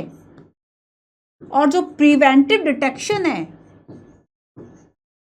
प्रिवेंटिव डिटेक्शन क्या मतलब है इसका, निवारक नजरबंदी, प्रिवेंटिव डिटेक्शन, मतलब अपराध करने की आशंका के आधार पर भी लगभग कहा जाता है 1 लाख से 1,11,000 थे, इतना लिख लो अभी आप, 1 लाख से ज्यादा लोगों को गिरफ्तार किया गया। और देखो क्या इसमें कारण बताना जरूरी होता है? अगर आपको निवारक नजरबंदी के आधार पर गिरफ्तार किया गया है तब गिरफ्तारी का कारण बताना जरूरी नहीं होता है। तो निवारक नजरबंदी जो है इसके आधार पर बहुत ज्यादा गिरफ्तारियां हुई और ऐसे लोग ये भी नहीं साबित कर पाए कि उनका कारण, उनको गिरफ्तार किए जाने का जो कारण है वह सही था या नहीं था, है ना। आगे हम देखेंगे बच्चों कि फंडामेंटल राइट्स गिरफ्तारियां हुई, ये बात भी ठीक है। फंडामेंटल जो लोगों के राइट्स थे ये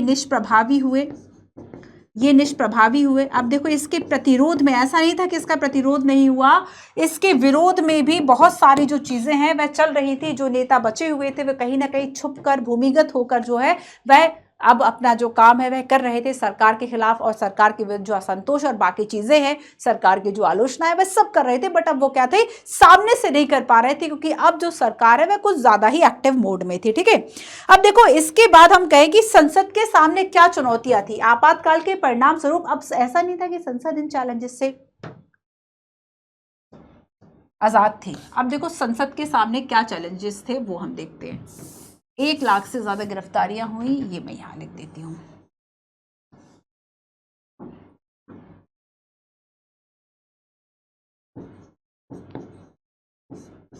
एक लाख से ज्यादा, जैसे कि मान लो मेंस में क्वेश्चन आ जाए, अब एक क्वेश्चन दिखाती हूँ।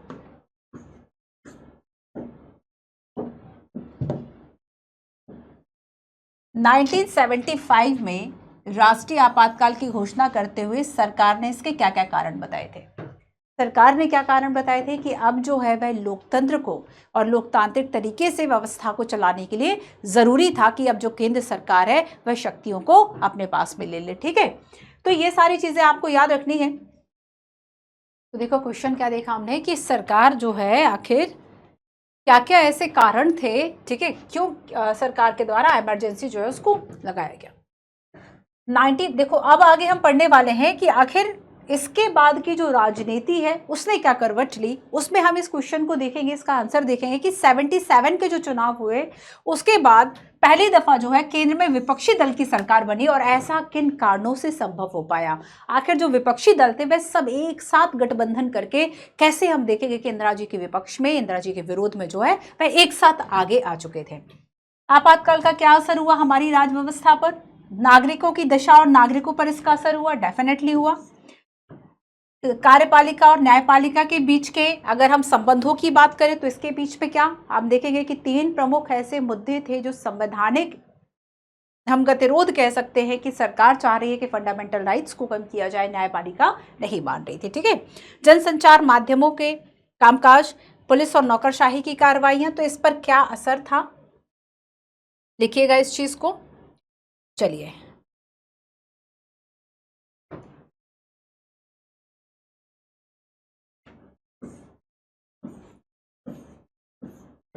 तो आपातकाल के परिणामों में नेक्स्ट हम देखते हैं कि देखो अब संसद के सामने भी काफी चैलेंजेस थे।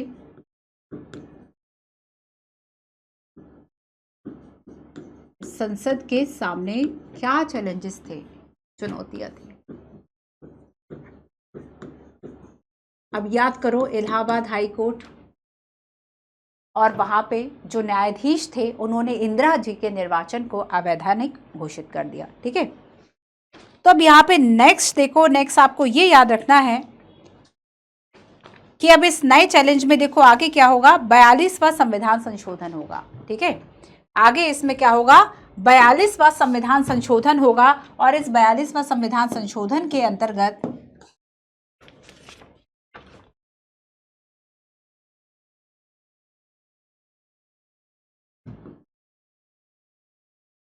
इलाहाबाद हाई कोर्ट पृष्ठभूमि, ठीक है, ये पृष्ठभूमि आप मतलब इसको याद रखना आप एज अ बैकग्राउंड। इसके कारण ही हम देखेंगे कि अब संविधान संशोधन एक होता है, संसद ने क्या किया, मुद्दा ही खत्म कर दिया कि आप कह रहे हैं कि इंदिरा गांधी जो है उनका निर्वाचन असंवैधानिक था, अवैधानिक था, लेकिन वहां पर इंदिरा गांधी सरकार ने संविधान संशोधन किया और उसमें वो अधिकार ही न्यायपालिका से छीन लिया। तो बेसिकली 42वें संविधान संशोधन में कई इस तरह के प्रोविजन शामिल थे जिससे न्यायपालिका की शक्ति को, न्यायपालिका की समीक्षा शक्ति को काफी कम किया गया था। ठीक है, तो संविधान संशोधन में ये कहा गया कि जो पीएम है, राष्ट्रपति हैं एंड उपराष्ट्रपति हैं, पीएम है, राष्ट्रपति हैं एंड उपराष्ट्रपति, इनके निर्वाचन को अदालत में चैलेंज नहीं किया जा सकता, अदालत में चुनौती नहीं दी जा सकती। ठीक है, अच्छा ये बताओ वर्तमान में क्या दी जा सकती है? बिल्कुल, है ना। तो यहाँ पे ये कह दिया कि नहीं दी जा सकती, ऐसा संविधान में संशोधन कर दिया। और 42वें संविधान संशोधन में एक और विवादास्पद संशोधन किया कि जब हमने ये माना था कि लोकसभा का कार्यकाल 5 वर्ष का होगा, तो 5 वर्ष की जगह, अब देखो ऐसा क्यों किया गया ये समझ में आ रहा है, लोकसभा का जो कार्यकाल है उसको 6 वर्ष कर दिया। अब कितना? 6 वर्ष, लेकिन अभी तो 5 वर्ष ही है, फिर इसको बाद में अंडो कर दिया था, एक तरीके से अंडू कर दिया था। तो देखो इसका मतलब ये था कि अगर 5 से 6 वर्ष कर दिया और 77 में 76 में प्रॉब्लम हुई, 1971 में चुनाव हुए थे, 71 के चुनाव के बाद अब जो चुनाव है 76 में होने थे। ठीक है, तो यहाँ पर देखो इसका मतलब ये था कि अब जो चुनाव है वह 1978 के आसपास होंगे, तो जब तक जो परिस्थितियां है उस पर सरकार कंट्रोल कर लेती। और इस वजह से ये जो प्रावधान हम देखेंगे कि इन सभी को जो चैलेंज है बेसिकली वह किया जाता है। आज भी इन सभी परिणामों को एक तरीके से गलत माना जाता है।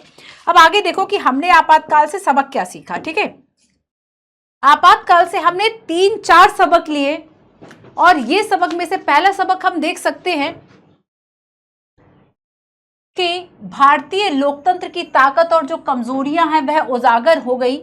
और एक सबक हमने सीखा कि लोकतंत्र को विदा कर पाना बहुत मुश्किल है, क्योंकि जो लोकतांत्रिक व्यवस्था थोड़े समय के लिए बिगड़ गई थी ना, वो फिर वापस जो है वह अपने उसी ढर्रे पर आ जाती है, उसी तरीके से जो व्यवस्थाएं हैं वह चलने लगती हैं। तो हम एक बात को तो समझ गए थे कि अब ऐसा नहीं हो सकता कि लोकतंत्र व्यवस्था हट जाए और किसी की तानाशाही जो है वह लागू हो जाए, है ना। तो इंदिरा गांधी को बड़े तानाशाह नेता के रूप में देखा जाता था, क्योंकि वो बेसिकली आप उनके कार्य करने का स्टाइल देखेंगे तो वह किचन कैबिनेट की तरह, किचन कैबिनेट का मतलब होता है कि जो कुछ 2-4 प्रमुख नेता थे उनके अनुसार ही बस अपना आपस में डिस्कशन हो गया और देश के लिए नीतियां लागू हो गई, पॉलिसीज लागू हो गए, सारे निर्णय ले लिए गए, इस तरीके से डिसीजन लिए जाते थे। तो कहीं ना कहीं एक तानाशाही व्यवस्था उसमें देखी जाती थी कि डेमोक्रेटिक तरीका नहीं है डिसीजन लेने का, है ना।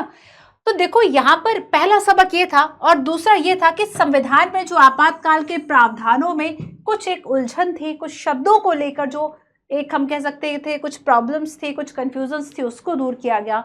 और अब सशस्त्र विद्रोह जो शब्द है उसका यूज किया गया। अंदरूनी आपातकाल सिर्फ सशस्त्र विद्रोह की स्थिति में ही लगाया जा सकता है। ठीक है, और इसके लिए यह भी जरूरी था कि अब मंत्रिमंडल राष्ट्रपति को लिखित रूप से सलाह देगी। देखो उस वक्त क्या हुआ था कि 25 जनवरी को आपातकाल का विरोध क्यों होता है, क्योंकि इसकी प्रक्रिया भी गलत थी।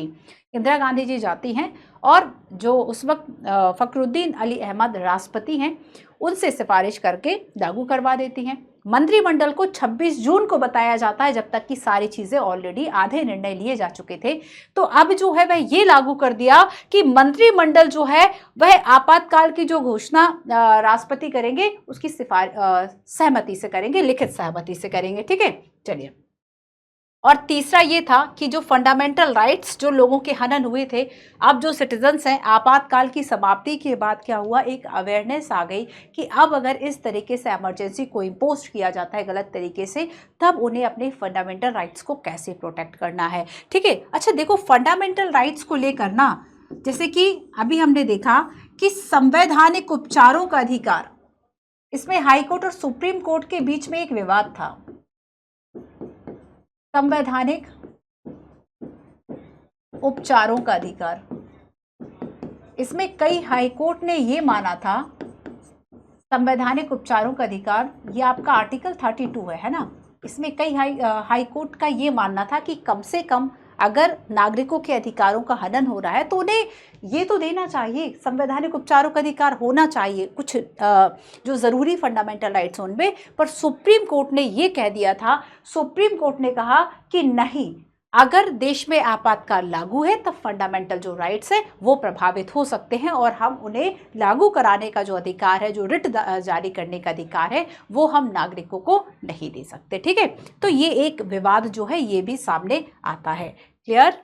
चलिए अब हम देखेंगे आपातकाल के बाद की राजनीति, और अब थोड़ा सा एक नाटकीय बदलाव होगा। ये नाटकीय बदलाव जानते हो कैसे होगा? आपातकाल के बाद की राजनीति। अच्छा, इंदिरा गांधी जी का एक जो स्टेटमेंट है जो उन्होंने आपातकाल के समय कहा था वो मैं आपको बताती हूँ।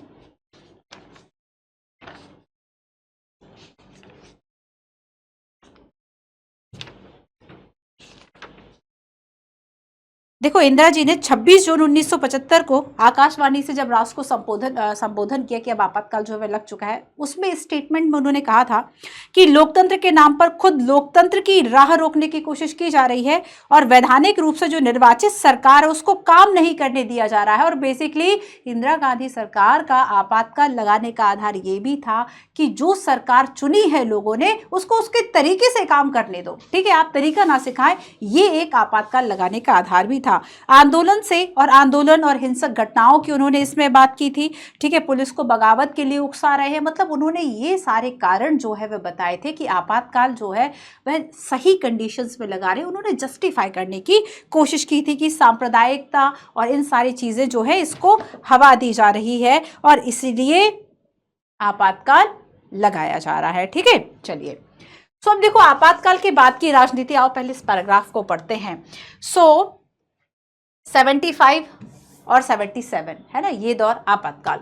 जैसे ही आपातकाल खत्म हुआ, लोकसभा के चुनाव की घोषणा हुई और आपातकाल का सबसे जरूरी और कीमती सबक राजव्यवस्था ने सीखा। 77 के चुनाव में एक तरह से आपातकाल के अनुभव के बारे में क्या था, ये जनमत संग्रह था कि लोगों का अनुभव कैसा था आखिर आपातकाल से, उसका एक संग्रह बस था। और आपातकाल का असर सबसे ज्यादा महसूस जो है वो उत्तर भारत में हुआ था। ठीक है, विपक्ष ने क्या कहा था? लोकतंत्र बचाओ, है ना। विपक्ष ने यहाँ पे लोकतंत्र बचाओ का जो नारा है वह दिया था। जनादेश निर्णायक तौर पर आपातकाल के विरुद्ध था। ये तो सभी को पता था कि आपातकाल का आधार गलत है, लागू कराने का तरीका गलत है। लाखों लोगों की गिरफ्तारी अगर ब्रिटिश शासन के समय हो रही थी, आज उसका क्या आधार है? और दूसरे तरीके से भी इसको रोका जा सकता था, लेकिन लाखों लोगों की गिरफ्तारियां हुई। निवारक नजरबंदी का इतने बड़े स्तर पर इस्तेमाल किया गया। ठीक है, सो यहां पर बेसिकली लोकतंत्र विरोधी इसको माना गया था, लोकतंत्र विरोधी इसको माना गया था। और अब हम आते हैं परिणाम पर। ठीक है, अब देखो बच्चों, जो 1977 में अब चुनाव हुए, अब इमरजेंसी खत्म हो चुकी थी, लोकसभा के चुनाव कराए गए। अब इसके परिणाम देखो। अब इसके परिणाम में आप देखेंगे कि जो ये ग्रीन वाला है ना, ये जनता पार्टी है। अभी जनता पार्टी अस्तित्व में कैसे आई बताती हूँ। जो ये ग्रीन वाला है ये क्या है? अब देखो कितना एरिया जो है वह जनता पार्टी के उसमें आ गया। हालांकि दक्षिण भारत के हिस्सों की हम बात करेंगे तो यहाँ पर ये जो येलो हिस्सा है ये कांग्रेस का है। ठीक है, तो दक्षिण भारत में कांग्रेस फिर भी रही, लेकिन स्पेशली देखो आपातकाल का ज्यादा जो प्रभाव है कहाँ पे पड़ा था? उत्तर भारत में। और इसलिए यहाँ पे हम देखेंगे कि विपक्षी दलों ने क्या, ये गठबंधन कर लिया, जनता पार्टी सरकार बनाई। ठीक है, जनता पार्टी सरकार बनाई। कांग्रेस का भी एक जो समूह है वह अलग हो चुका था, उसने भी अलग से पार्टी बनाई, लेकिन वह आगे जाके जनता पार्टी में ही मिल गया था। ठीक है, तो यहां पर हम देखेंगे कि 1977 में अब जो चुनाव हुए उसमें क्या सीट जो है वह किस किस को मिली, कितनी मिली, उसकी हम बात करेंगे। तो यहां पर देखो बच्चों, सबसे पहले तो आपको याद रखना है आपातकाल के बाद की राजनीति। अच्छा, इसके पहले क्या आपातकाल जरूरी था, इसमें क्या क्या हुआ और आपातकाल से हमने क्या सबक लिए? सबक तो हमने देख लिए। ठीक है, जरूरी था और क्या क्या हुआ था ये हम समझ लेते हैं, पहले हम ये समझते हैं लोकसभा का चुनाव, ठीक है, ये तो एक इंडिपेंडेंट भी हम समझ सकते हैं। ये मैं बता दूं न्यू एनसीईआरटी से इन दोनों पैराग्राफ्स को हटा दिया गया है, बट हम समझ लेंगे लेकिन बाद में। तो हमें इसमें 3 बातों को समझना है। लोकसभा के चुनाव 1977, इसमें क्या डिसीजन हुआ, क्या क्या किस किस को कितनी सीट मिली, जनता सरकार आई, और विरासत में फिर से जो कांग्रेस है वह कैसे आ गई, इसको हमें समझना होगा। क्लियर? चलिए, तो हम सबसे पहले बात करेंगे कि आखिर आपातकाल के बाद की जो राजनीति है उसमें लोकसभा के चुनाव। देखो एनसीईआरटी कहती है कहीं कहीं आपको 21 महीना मिल जाता है, इसमें 18 महीने, सो लगभग 18 माह के बाद 18 माह तक जो आपातकाल है वह लगा रहा। ठीक है, जब चुनाव की घोषणा हुई और ऐसे में हम देखेंगे कि अब चुनाव परिणाम ऐसे थे कि कांग्रेस को जो है वह 154 सीट मिली थी, 154 सीट मिली थी। कहाँ 350 प्लस सीट जो है वह मिला करती थी, 77 में केवल 154 जो सीट है वह मिली थी। वही जनता पार्टी जो बनी, इसको 330 जो सीट है वह मिली, और जनता पार्टी ने इस समय 77 के बाद जो लोकसभा और बाकी सरकार है वह बनाई। ठीक है, अभी जनता पार्टी कैसी बनी इसको देख लो। ठीक है, ये जनता पार्टी को देखो 1977 की जब हम बात करेंगे, मार्च में जो चुनाव है वह हुए थे। ठीक है, देखो आपातकाल में जनता पार्टी की बनने की कहानी देख लो। आपातकाल में विरोधी पार्टियां सब एक हो गई थी ना कांग्रेस को हटाने के लिए, इंदिरा गांधी को हटाने के लिए, तो विरोधी पार्टियां साथ में आ गई। विरोधी पार्टियां जो है वह क्या हुआ, साथ आई, और ऐसे में इन्होंने एक पार्टी बनाई जिसे कि जनता पार्टी कहा। ठीक है, कौन सी पार्टी बनाई, जनता पार्टी, और इसका नेतृत्व जेपी नारायण, नेतृत्व किसने, जेपी नारायण, नेतृत्व जेपी नारायण के द्वारा। अब देखो कांग्रेस के भी कुछ नेता थे जो बाद में इसमें ही शामिल हो गए, कांग्रेस में टूट ऑलरेडी हो चुकी थी ना, तो कांग्रेस के जो कुछ ऐसे नेता थे जिन्होंने इंदिरा गांधी सरकार के डिसीजंस का समर्थन नहीं किया था, उन सभी ने अलग पार्टी बनाई। उन सभी ने क्या किया, अलग पार्टी बनाई, और इसका नेतृत्व किसने किया, इसका नेतृत्व जगजीवन राम,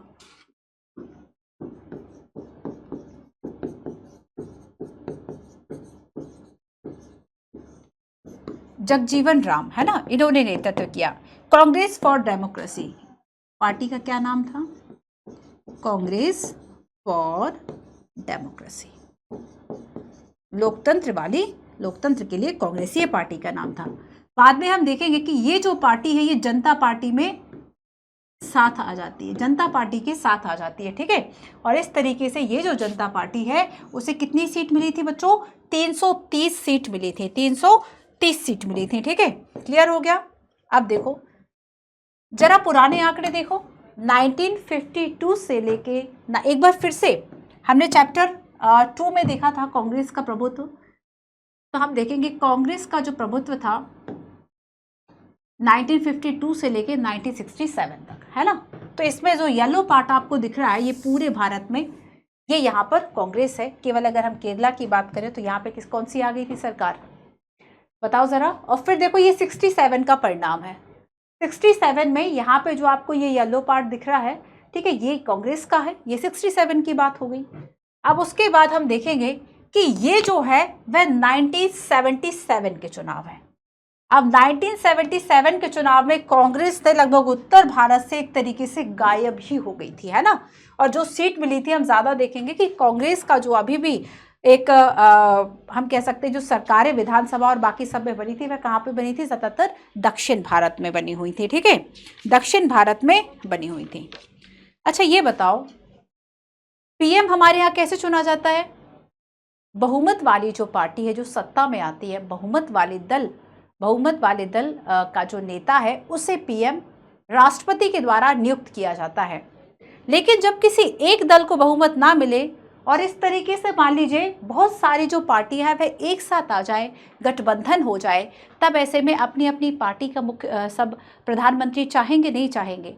अब आगे देखो प्रॉब्लम जो एक नाटकीय बदलाव हम कह सकते हैं कि ये जो दौर था बड़े राजनीतिक अस्थिरता का दौर था। ठीक है, अब देखो ये वाला जो दौर था लोकसभा चुनाव 1977 लोकसभा चुनाव 1977, ठीक है। तो हमने देखा इसमें कि जनता पार्टी सरकार बनी।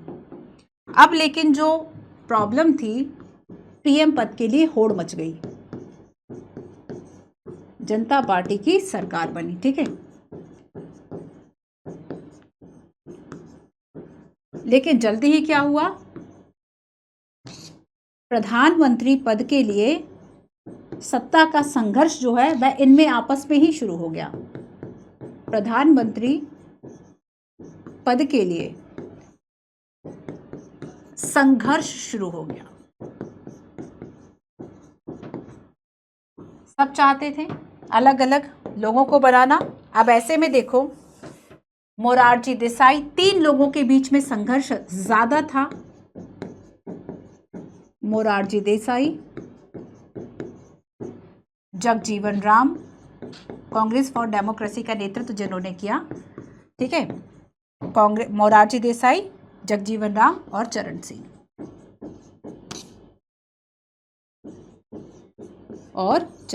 ठीक है। इन तीनों के बीच में हम देखेंगे जो संघर्ष है वह ज्यादा था। अब आगे देखो, प्रधानमंत्री तो कोई एक ही बनता, और ऐसे में मोरारजी देसाई जो है ये पीएम बने। जैसे ही पीएम बने, अब सत्ता की सही लड़ाई जो है वह शुरू हो गई, जो खींचतान है वह शुरू हो गई, ठीक है। अब हम देखेंगे कि ज्यादा समय तक जो है वह ये सरकार नहीं बना पाए, सरकार नहीं चला पाए। और ऐसे में देखो, आलोचकों का क्या कहना था जनता पार्टी के बारे में, ये भी जरा देख लो। आलोचकों का मानना था कि जनता पार्टी के पास दिशा,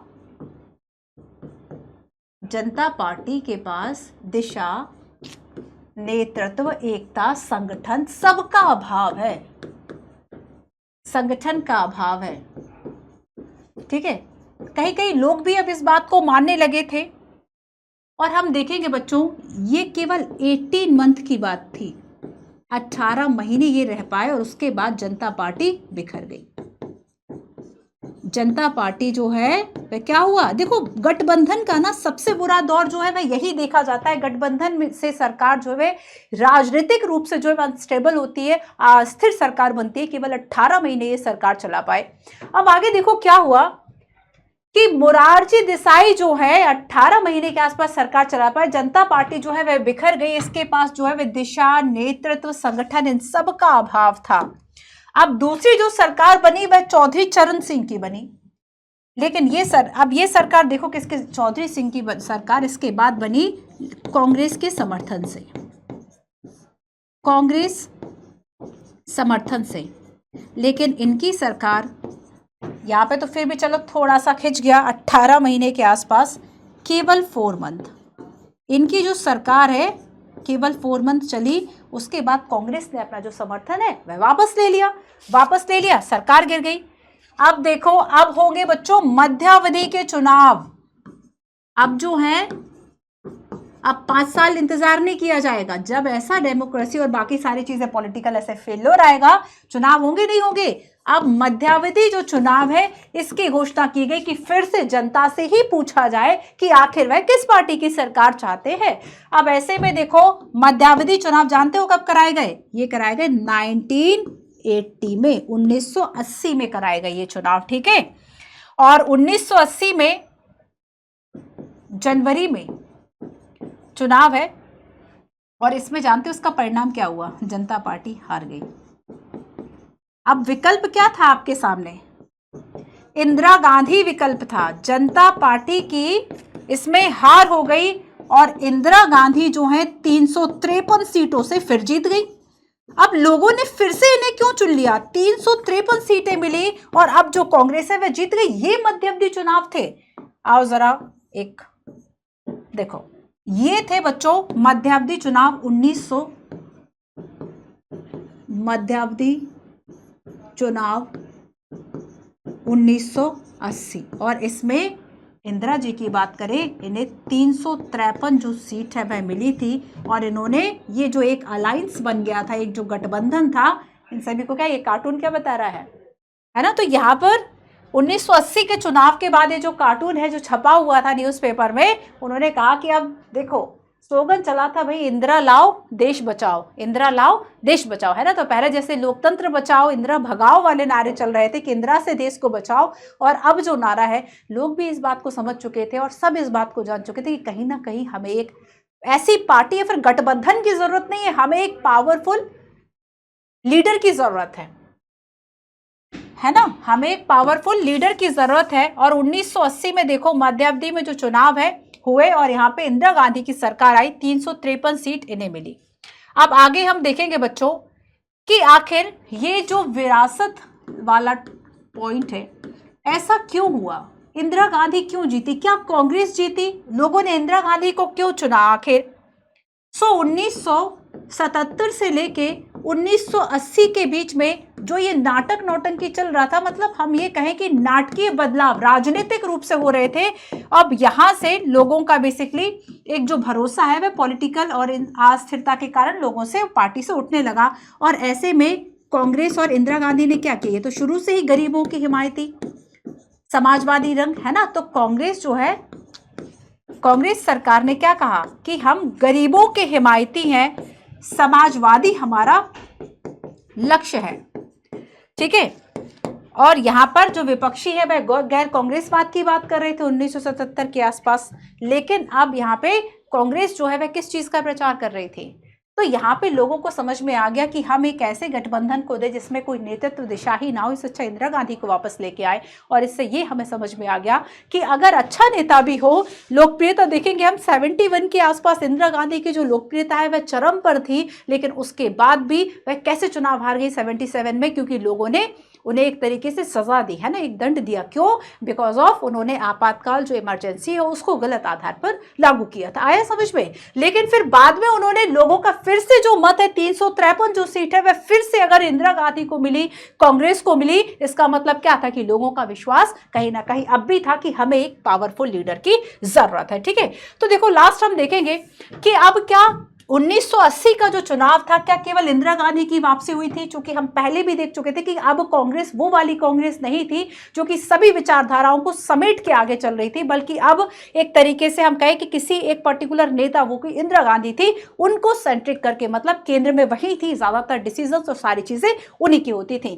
तो देखो पहले जो है अलग अलग विविध जो विचारधारा थी उन सभी को साथ लेकर आगे चल रही थी, अब की कांग्रेस वैसी नहीं थी।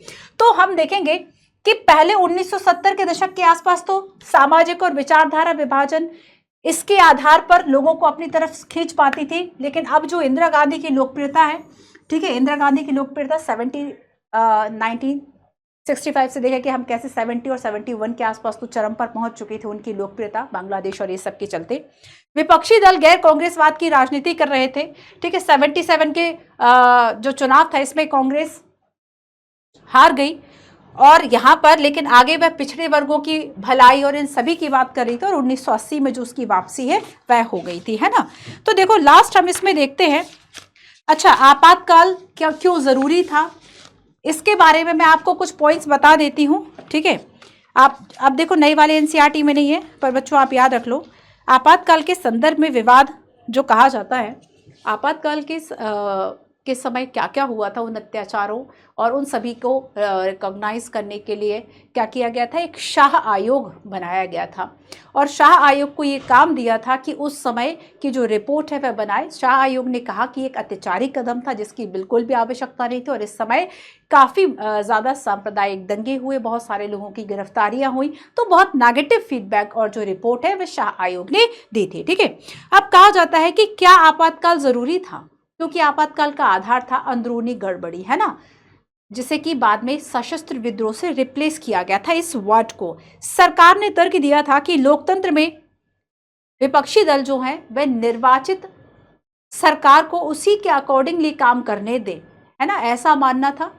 लेकिन आगे हम देखेंगे कि जब ऐसा नहीं हुआ, लोगों ने और जो विपक्षी दल थे एक तरीके से राष्ट्रव्यापी स्तर पर इन्होंने आंदोलन की घोषणा की, उसके बाद आपातकाल को जो है वह सडन, ठीक है। और ऐसे में आलोचक और इन सभी का क्या कहना था कि ये गैर लोकतांत्रिक तरीका है, और जब आपके पास जन आंदोलन और इन सबको कंट्रोल करने के लिए और भी हथियार थे, तब इसकी आवश्यकता नहीं थी। ठीक है, तो यहाँ पे हम देख सकते हैं कि क्या ये जरूरी था, नहीं था। अच्छा, विरासत की बात हम कर रहे हैं। हमने देखा कि शुरुआत में क्या क्या हुआ। 80 में इंदिरा गांधी की वापसी होती है और आपातकाल को बेसिकली हम देखेंगे कि एक संवैधानिक संकट के रूप में देखा जाता था। आपातकाल को देखो, इंपॉर्टेंट कीवर्ड्स तो याद रखने हैं, पूरा पैराग्राफ आपको याद हो जाएगा। तो यहाँ पर आपातकाल के आसपास की जो अवधि है, और देखो ना केवल संवैधानिक संकट बल्कि 1900 अगर हम 75 के बाद से देखेंगे 80 के बीच का जो समय था, उसमें राजनीतिक उठापटक भी तो बहुत ज्यादा हुए, तो इसे राजनीतिक संकट भी कहा जाता है। ठीक है, कि इस समय का जो दौर था ये केवल संवैधानिक संकट का दौर नहीं था, बल्कि ये दौर था संवैधानिक प्लस राजनीतिक संकट का दौर। आया समझ में? आया समझ में कि यहां पर जब सत्ताधारी पार्टी के पास पूरा बहुमत था, तब वह लोकतंत्र को ठप करने के लिए काम कर रही थी। फिर लोगों ने क्या किया, उनको 77 में सिरे से नकार दिया। लेकिन जब इतने नाटकीय, राजनीतिक रूप से इतने नाटकीय बदलाव हुए कि एक पार्टी की सरकार आती है, 18 महीने में समर्थन खींच लिया जाता है, सरकार गिर जाती है। फिर चौधरी चरण सिंह, फिर कांग्रेस ने समर्थन दिया, चौधरी चरण सिंह की सरकार केवल 4 महीने, फिर समर्थन वापस ले लिया। राजनीतिक अस्थिरता का दौर, और लोगों को लगा कि नहीं, इससे अच्छा एक पार्टी ठीक है, वह व्यक्ति ठीक है, या फिर मतलब लोगों का जो समर्थन है इंदिरा जी के साथ वापस चला गया। ठीक है, तो यहां पर देखो ये कहा जाता है कि लोगों में बेसिकली एक अवेयरनेस आई अपने अधिकारों को लेकर, लोकतंत्र को लेकर। हमारा लोकतंत्र मजबूत हुआ। लोकतंत्र की वो जो प्रक्रिया, लोकतंत्र के जो सिद्धांत भारत ने अपनाए थे, वो पहले से काफ़ी स्ट्रांग हुए। क्योंकि कहीं ना कहीं लोकतंत्र कितना सर्वाइव करेगा ये डिपेंड करेगा कि वहाँ पर पॉलिटिकल चीज़ें कैसी चल रही है, पॉलिटिकल लीडर किन प्रैक्टिसेस को फॉलो कर रहे हैं। ठीक है, तो यहाँ पर ये जो है आपका चैप्टर यहाँ ख़त्म होता है। अब आगे हम कुछ टॉपिक्स देख लेते हैं, क्वेश्चंस देख लेते हैं। अच्छा, मेंस के क्वेश्चंस मैं आपको बता चुकी हूँ। ये दो आपके राइट और रॉन्ग वाले क्वेश्चन हैं। आपातकाल की घोषणा के संदर्भ में कौन सा एक मेल नहीं खाता? संपूर्ण क्रांति का आह्वान, 1974 की रेल हड़ताल, नक्सलवादी आंदोलन, इलाहाबाद उच्च न्यायालय का फैसला और शाह आयोग की रिपोर्ट का निष्कर्ष। क्या है जो आपातकाल से नहीं जुड़ता, बताइए। बाकी मेंस के क्वेश्चन देखो, किन कारणों से 1980 वाले जो मध्यावधि चुनाव है वह कराने पड़े? राजनीतिक अस्थिरता की वजह से जल्दी 2 सरकारों का गिर जाना ये बता रहा था कि अब राजनीतिक अस्थिरता अपनी चरम पर है। और ऐसे में मध्यावधि के जो चुनाव है, फिर से लोगों की एक राय जानने के लिए, जब आपस में पार्टियां मिलकर सरकार ना बना सकी, मध्यावधि के चुनाव करा लिए। और ऐसे में इंदिरा जी आ गई, है ना। तो यहाँ पे 1980 का जो चुनाव है उसके क्या कारण थे? तो अब मुझे लगता है कि आप सभी कर लेंगे ये क्वेश्चंस। 77 का शाह आयोग, हम आपको बता चुकी हूँ कि शाह आयोग ने क्या रिपोर्ट दी थी। नेगेटिव फीडबैक ही दिया था कि आपातकाल, इमरजेंसी जो है वह गलत था, है ना। क्लियर है? तो आज की क्लास में हमने बात की इमरजेंसी की, हमने आपातकाल की पृष्ठभूमि को समझा कि जो आपातकाल है इसके आर्थिक संदर्भ क्या थे। क्लियर हुआ नहीं हुआ बताओ ज़रा, एक बार रीडिंग ज़रूर कर लेना। ठीक है, आर्थिक संदर्भ क्या थे? गुजरात व बिहार में छात्र आंदोलन और न्यायपालिका से संघर्ष, ये सभी विवाद आगे जाके गहरा गए। और यहाँ पे 25 जून 1975 को आपातकाल की घोषणा हो गई। 25 जून 1975 को, ठीक है, आपातकाल की जो घोषणा है वह हो गई। और इसके परिणाम हमने देखे। आपातकाल के संदर्भ में विवाद, आपातकाल क्या जरूरी था, क्या क्या हुआ, और आपातकाल से हमने सबक क्या सीखे। और आपातकाल के बाद की राजनीति, जिसमें कि हमने लोकसभा चुनाव की बात की, जनता सरकार की बात की, और विरासत में हमने फिर से 1980 के परिणामों की बात कर ली। सो आई होप आप सभी को ये चैप्टर क्लियर होगा। ठीक है,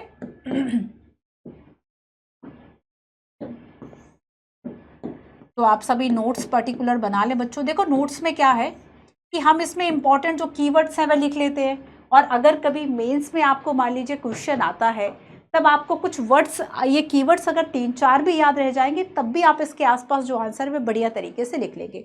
तो बजाय पैराग्राफ राइटिंग, बजाय रीराइट करना, हम नोट्स मेकिंग कैसे कर सकते हैं? केवल कीवर्ड्स याद रखें, और ऐसे कीवर्ड्स जो कि हमें पूरा पैराग्राफ याद करा दे, तो अपनी लैंग्वेज में जैसा आपको समझ में आता है वैसे अपने जो नोट्स मेकिंग है वह कर लीजिए। बस हाँ, ये याद रखना है कि आपके जो नोट्स है वह शॉर्ट होने चाहिए, ताकि आपको रिवाइज करने के लिए बहुत ज़्यादा जो प्रॉब्लम है वह ना हो। ऐसा ना लगे कि नहीं अब तो इससे अच्छा है बुक उठा लो। तो आपातकाल के बाद की राजनीति 77 और सारी बातों को आप समझ चुके हैं। अब आगे हम देखेंगे कि इस समय और क्या क्या चल रहा था, और नेक्स्ट चैप्टर में हम बात करेंगे क्षेत्रीय आकांक्षाओं, जन आंदोलनों, इन सब की। चलिए, सो मिलते हैं अपने नेक्स्ट क्लास में। Thank you so much.